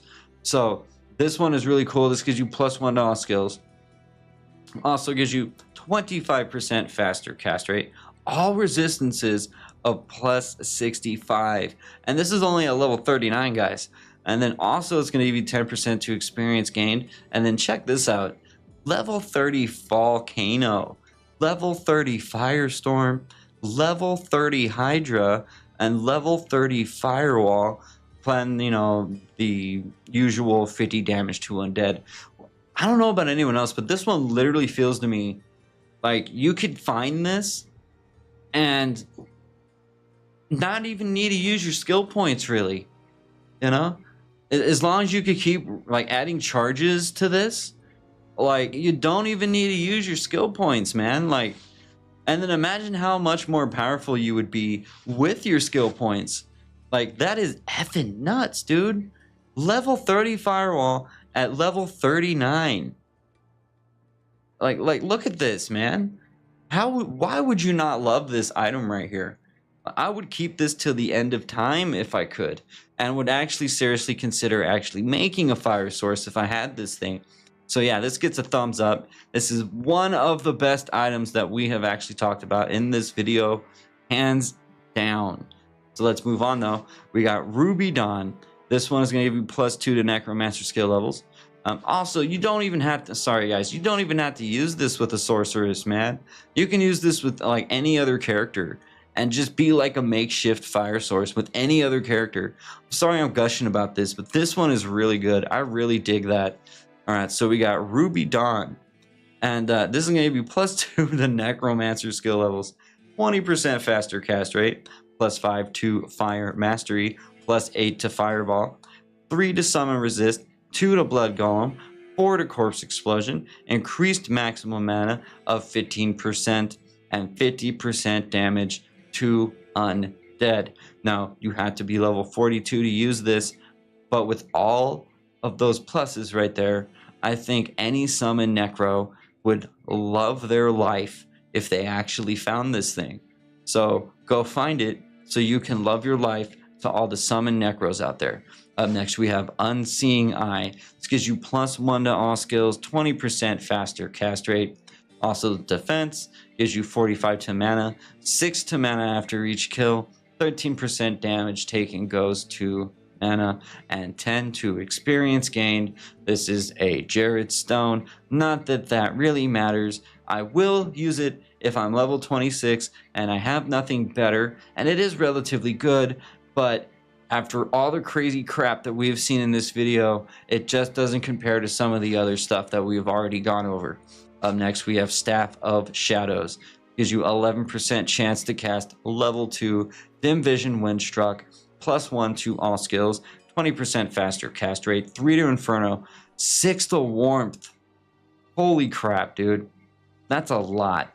6 to Warmth. I wonder if Inferno can go past 3. I'd have to look it up, but I'd be really curious to see if it could. Also, damage reduced by 8 and 50% damage to undead again. Now, this one I think speaks for itself. It is good, but again, there are things that are a little bit better, but I would definitely love that +6 to warmth. It would actually be +7 to warmth because it also gives you +2 all skills. All right. Now we have a couple of rings to talk about, nothing that crazy. It says Ring of Engagement. Gives you level 1 Might Aura when equipped. It's just nice to have that at level 3, you know, for any character pretty much. So if you find it, put it in the storage and save it for later. +5 to maximum damage, +5 to strength, and 18 to life. Nothing crazy, but definitely good for a lower level character. Next we have Nameless Fear. This is +10% increased attack speed, which you gotta love on a ring, so I would definitely use it. Enhanced damage, prevent monster, heal, and hit causes monster to flee, 35%. So both of these are okay. They're not the best, but there is some cool stuff for that at such a low level. And now we are at the Assassin Claws, and once I get past these, we are done. So let's go ahead and continue. Crimson Cry gives you 25% increased attack speed, enhanced damage, prevent monster, heal, +2 to shout, hit causes monster to flee, 51%. I hate hit causes monster to flee, although I can put this on at level 12. I don't care because I don't want hit causes monster to flee. That's how much I don't like it. I just totally made my sorceress go crazy. Now we have Andro Sphinx. This gives you +1 to assassin skill level, 20% faster run walk, also 15% increased attack speed. You're going to get 6% life stolen per hit, 15% chance of crushing blow, 200 defense, burst, missiles. You can put this on at level 20. It's rather decent for that +1 to assassin skill levels and the faster run walk. But I mean, come on, man. We have burst to speed, or is this before? No, yeah, we have burst to speed by this point, don't we? So we don't really need this, so it really isn't, you know, it's kind of low tier. Anyways, up next we have Scarab Cleaver. Now this gives you +2 to assassin skill level, 20% increased attack speed, enhanced damage, 10 to maximum damage, 200% damage to demons, lightning resist, 22 lightning absorb, and 2 sockets. And you can put it on a level 36. So there is potential to make this thing badass. As it is, it's relatively badass, considering you get 2 levels at 36. So yeah, this one's cool. And I would probably put this in the mid to high tier, mid-high tier. You know, for an early level assassin is what I should say. After that, we have Cold of Winter. It gives you +5 chance to cast level 2 Frost Nova when struck, 20% increased attack speed. It's going to add 10 to 15 cold damage, +3 to Blade Sentinel, +2 to Shockweb, and repairs durability in 5 seconds. For level 16, it's good. Other than that, I don't really think it's that great. Then we have Fearsome Rumors, 40% increased attack speed, enhanced damage, maximum damage, +4 to weapon block, +5 to Dragon Claw. Hell yeah. That's some America hell yeah shit right there. +75 to life, poison resistance, and requirements of negative 100%. The huge glaring issue though with this is it's a required level of 54 and it's not mosaic. And because it's not mosaic, it is simply not the best. Up next, we have Martial Law. This is +4 to martial arts. Also gives you 20% chance of crushing blow. 0, well, that's because based on character. So you also get Deadly Strike based on your character level. 15 to strength, 20 to dex, 25 to vitality. Damage reduced by, which I've been saying is one of the best affixes in the game, by 14%. Now, this one, I would say comes, at least tries to compete with Mosaic. And it at least gives me a reason to consider not using Mosaic. And obviously at level 33, I can't use Mosaic yet. So I would totally use this. But I still would probably switch to Mosaic once I got to the level requirement to actually use it. But +4 to martial arts is pretty effing crazy. I don't think I can just gloss over the fact that you get +4 to martial arts on this. That's freaking badass. That's huge. Come on, let's be real. But yeah, up next, Nightmare Razors. This is +2 to Shadow Disciplines. It's going to add 30 to 63 damage. Also, 20% bonus to attack rating. 4% life stolen per hit. +10 to fire skill damage. +10 to lightning skill damage. And all resistances of +15. At level 32, I would wear it, but the only issue is at level 33, I would take this off and totally put that one on. Up next, we have Key to the Madhouse. That was the name of the one that I felt like could be a really good name for like a punk band, right? Key to the Madhouse. I really dig that name, and I don't necessarily think it's the best item in the world, but the name of it at least is pretty badass. I think we can all admit that. So this is going to give you +1 to all skills, +3 to traps. So you would probably use this with the traps in. It's also going to do adds 15 to 30% damage, 15 to energy, and 34% better chance of getting magic items, which I love. And if I had a traps in, I would totally use that. Does it have sockets? It does. So this one actually does have 2 sockets too, so you can, again, make this even better. And one more time, I really like it when you get uniques with sockets, because then you can actually like customize it and make it even more badass. So up next, we have Werewolf Talons. Gives you +2 to all skills, 30% increased attack speed, 25% bonus to attack rating, 2 to Fury, +6 to Lycanthropy, +8 to Werewolf.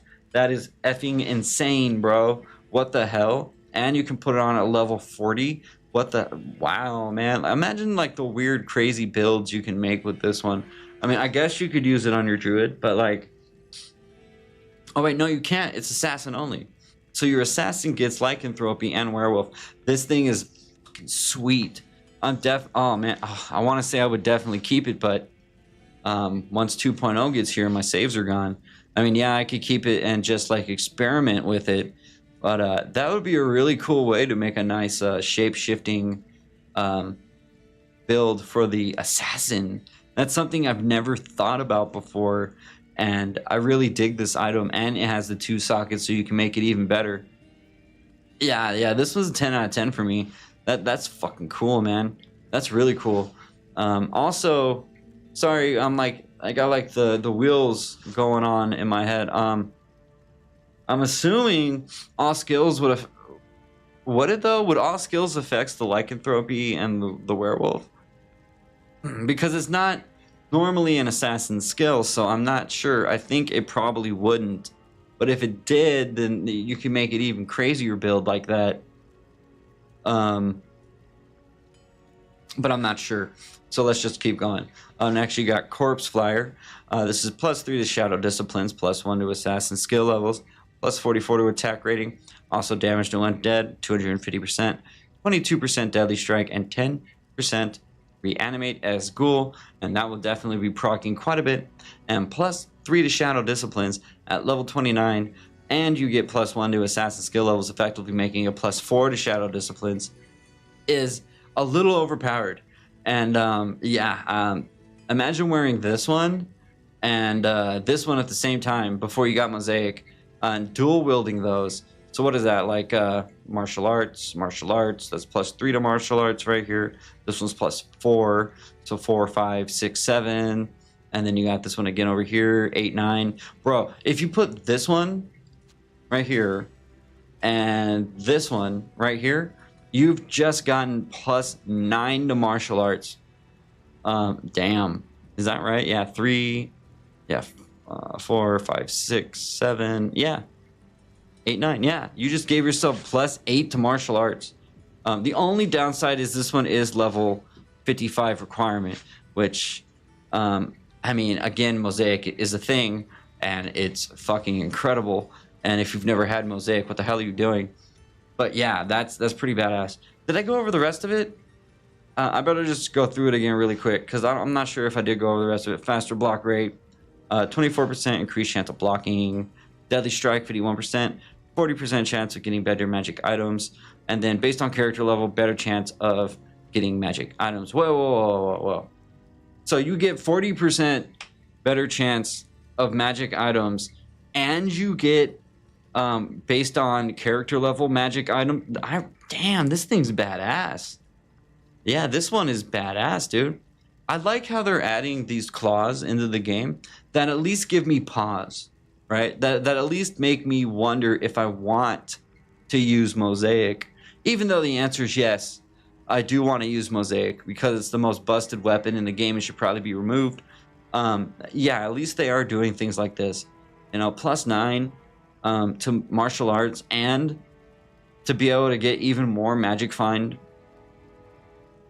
Yeah, that's pretty cool. Now that I think about it, couldn't you use 2 of these? Yeah, you could use 2 of these and get +10 to martial arts. Yeah, this one is really good. And then you'd have like 102% deadly strike. Bro, you'd be destroying things. Yeah, I really dig this one. This one's really good. This might be my favorite. This one and this one easily are my favorite 2 items in this whole video so far. Yeah, pretty good. Last one, we have Storm Demon's Glare. It's going to give you 6% chance to cast level 9 Nova on striking, which is cool. It's cool to have Nova on striking for an assassin. +2 to Shadow Disciplines, faster cast rate of 15%, ignores target defense, +4 to Vengeance, which is fucking cool, man. I really dig that too. And regenerate mana of 25%. Unfortunately, does not do very much. And other than that, don't really have too much to say about that one. But that was it. That was 168 unique items that we just went over. And I am now at I've covered over 250 unique items in Diablo 2 Reimagined. And I am at best only a 1/4 of the way through the unique items of Diablo 2 Reimagined. So that is just effing crazy. That is effing insane. And I will continue to go on with these. Don't know if anybody is watching on the Twitch side, but if you are, I am also on YouTube. And if you enjoy things like this, please feel free to jump over to the YouTube channel. And not only do I have unique items, but I also go over here. I'll just check it out real quick. YouTube Studio. Here we are.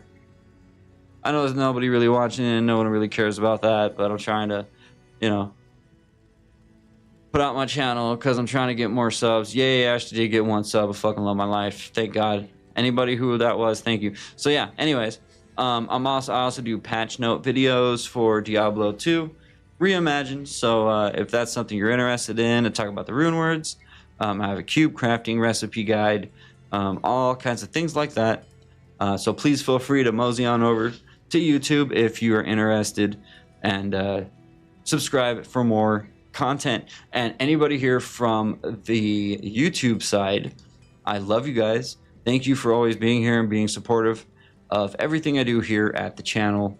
And you guys are all awesome. And I will see all of you later.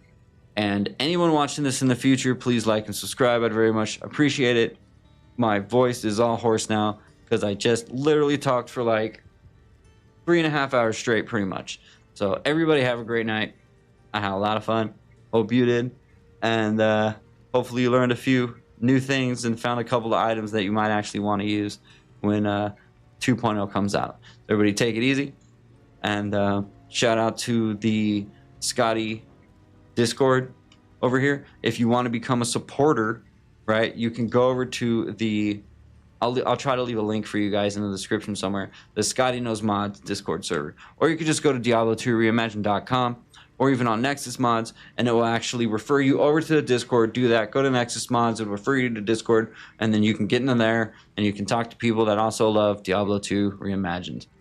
So take it easy, everybody. Everybody have a great night, and thank you so much for being here, and I will see you guys in the next video. So, late.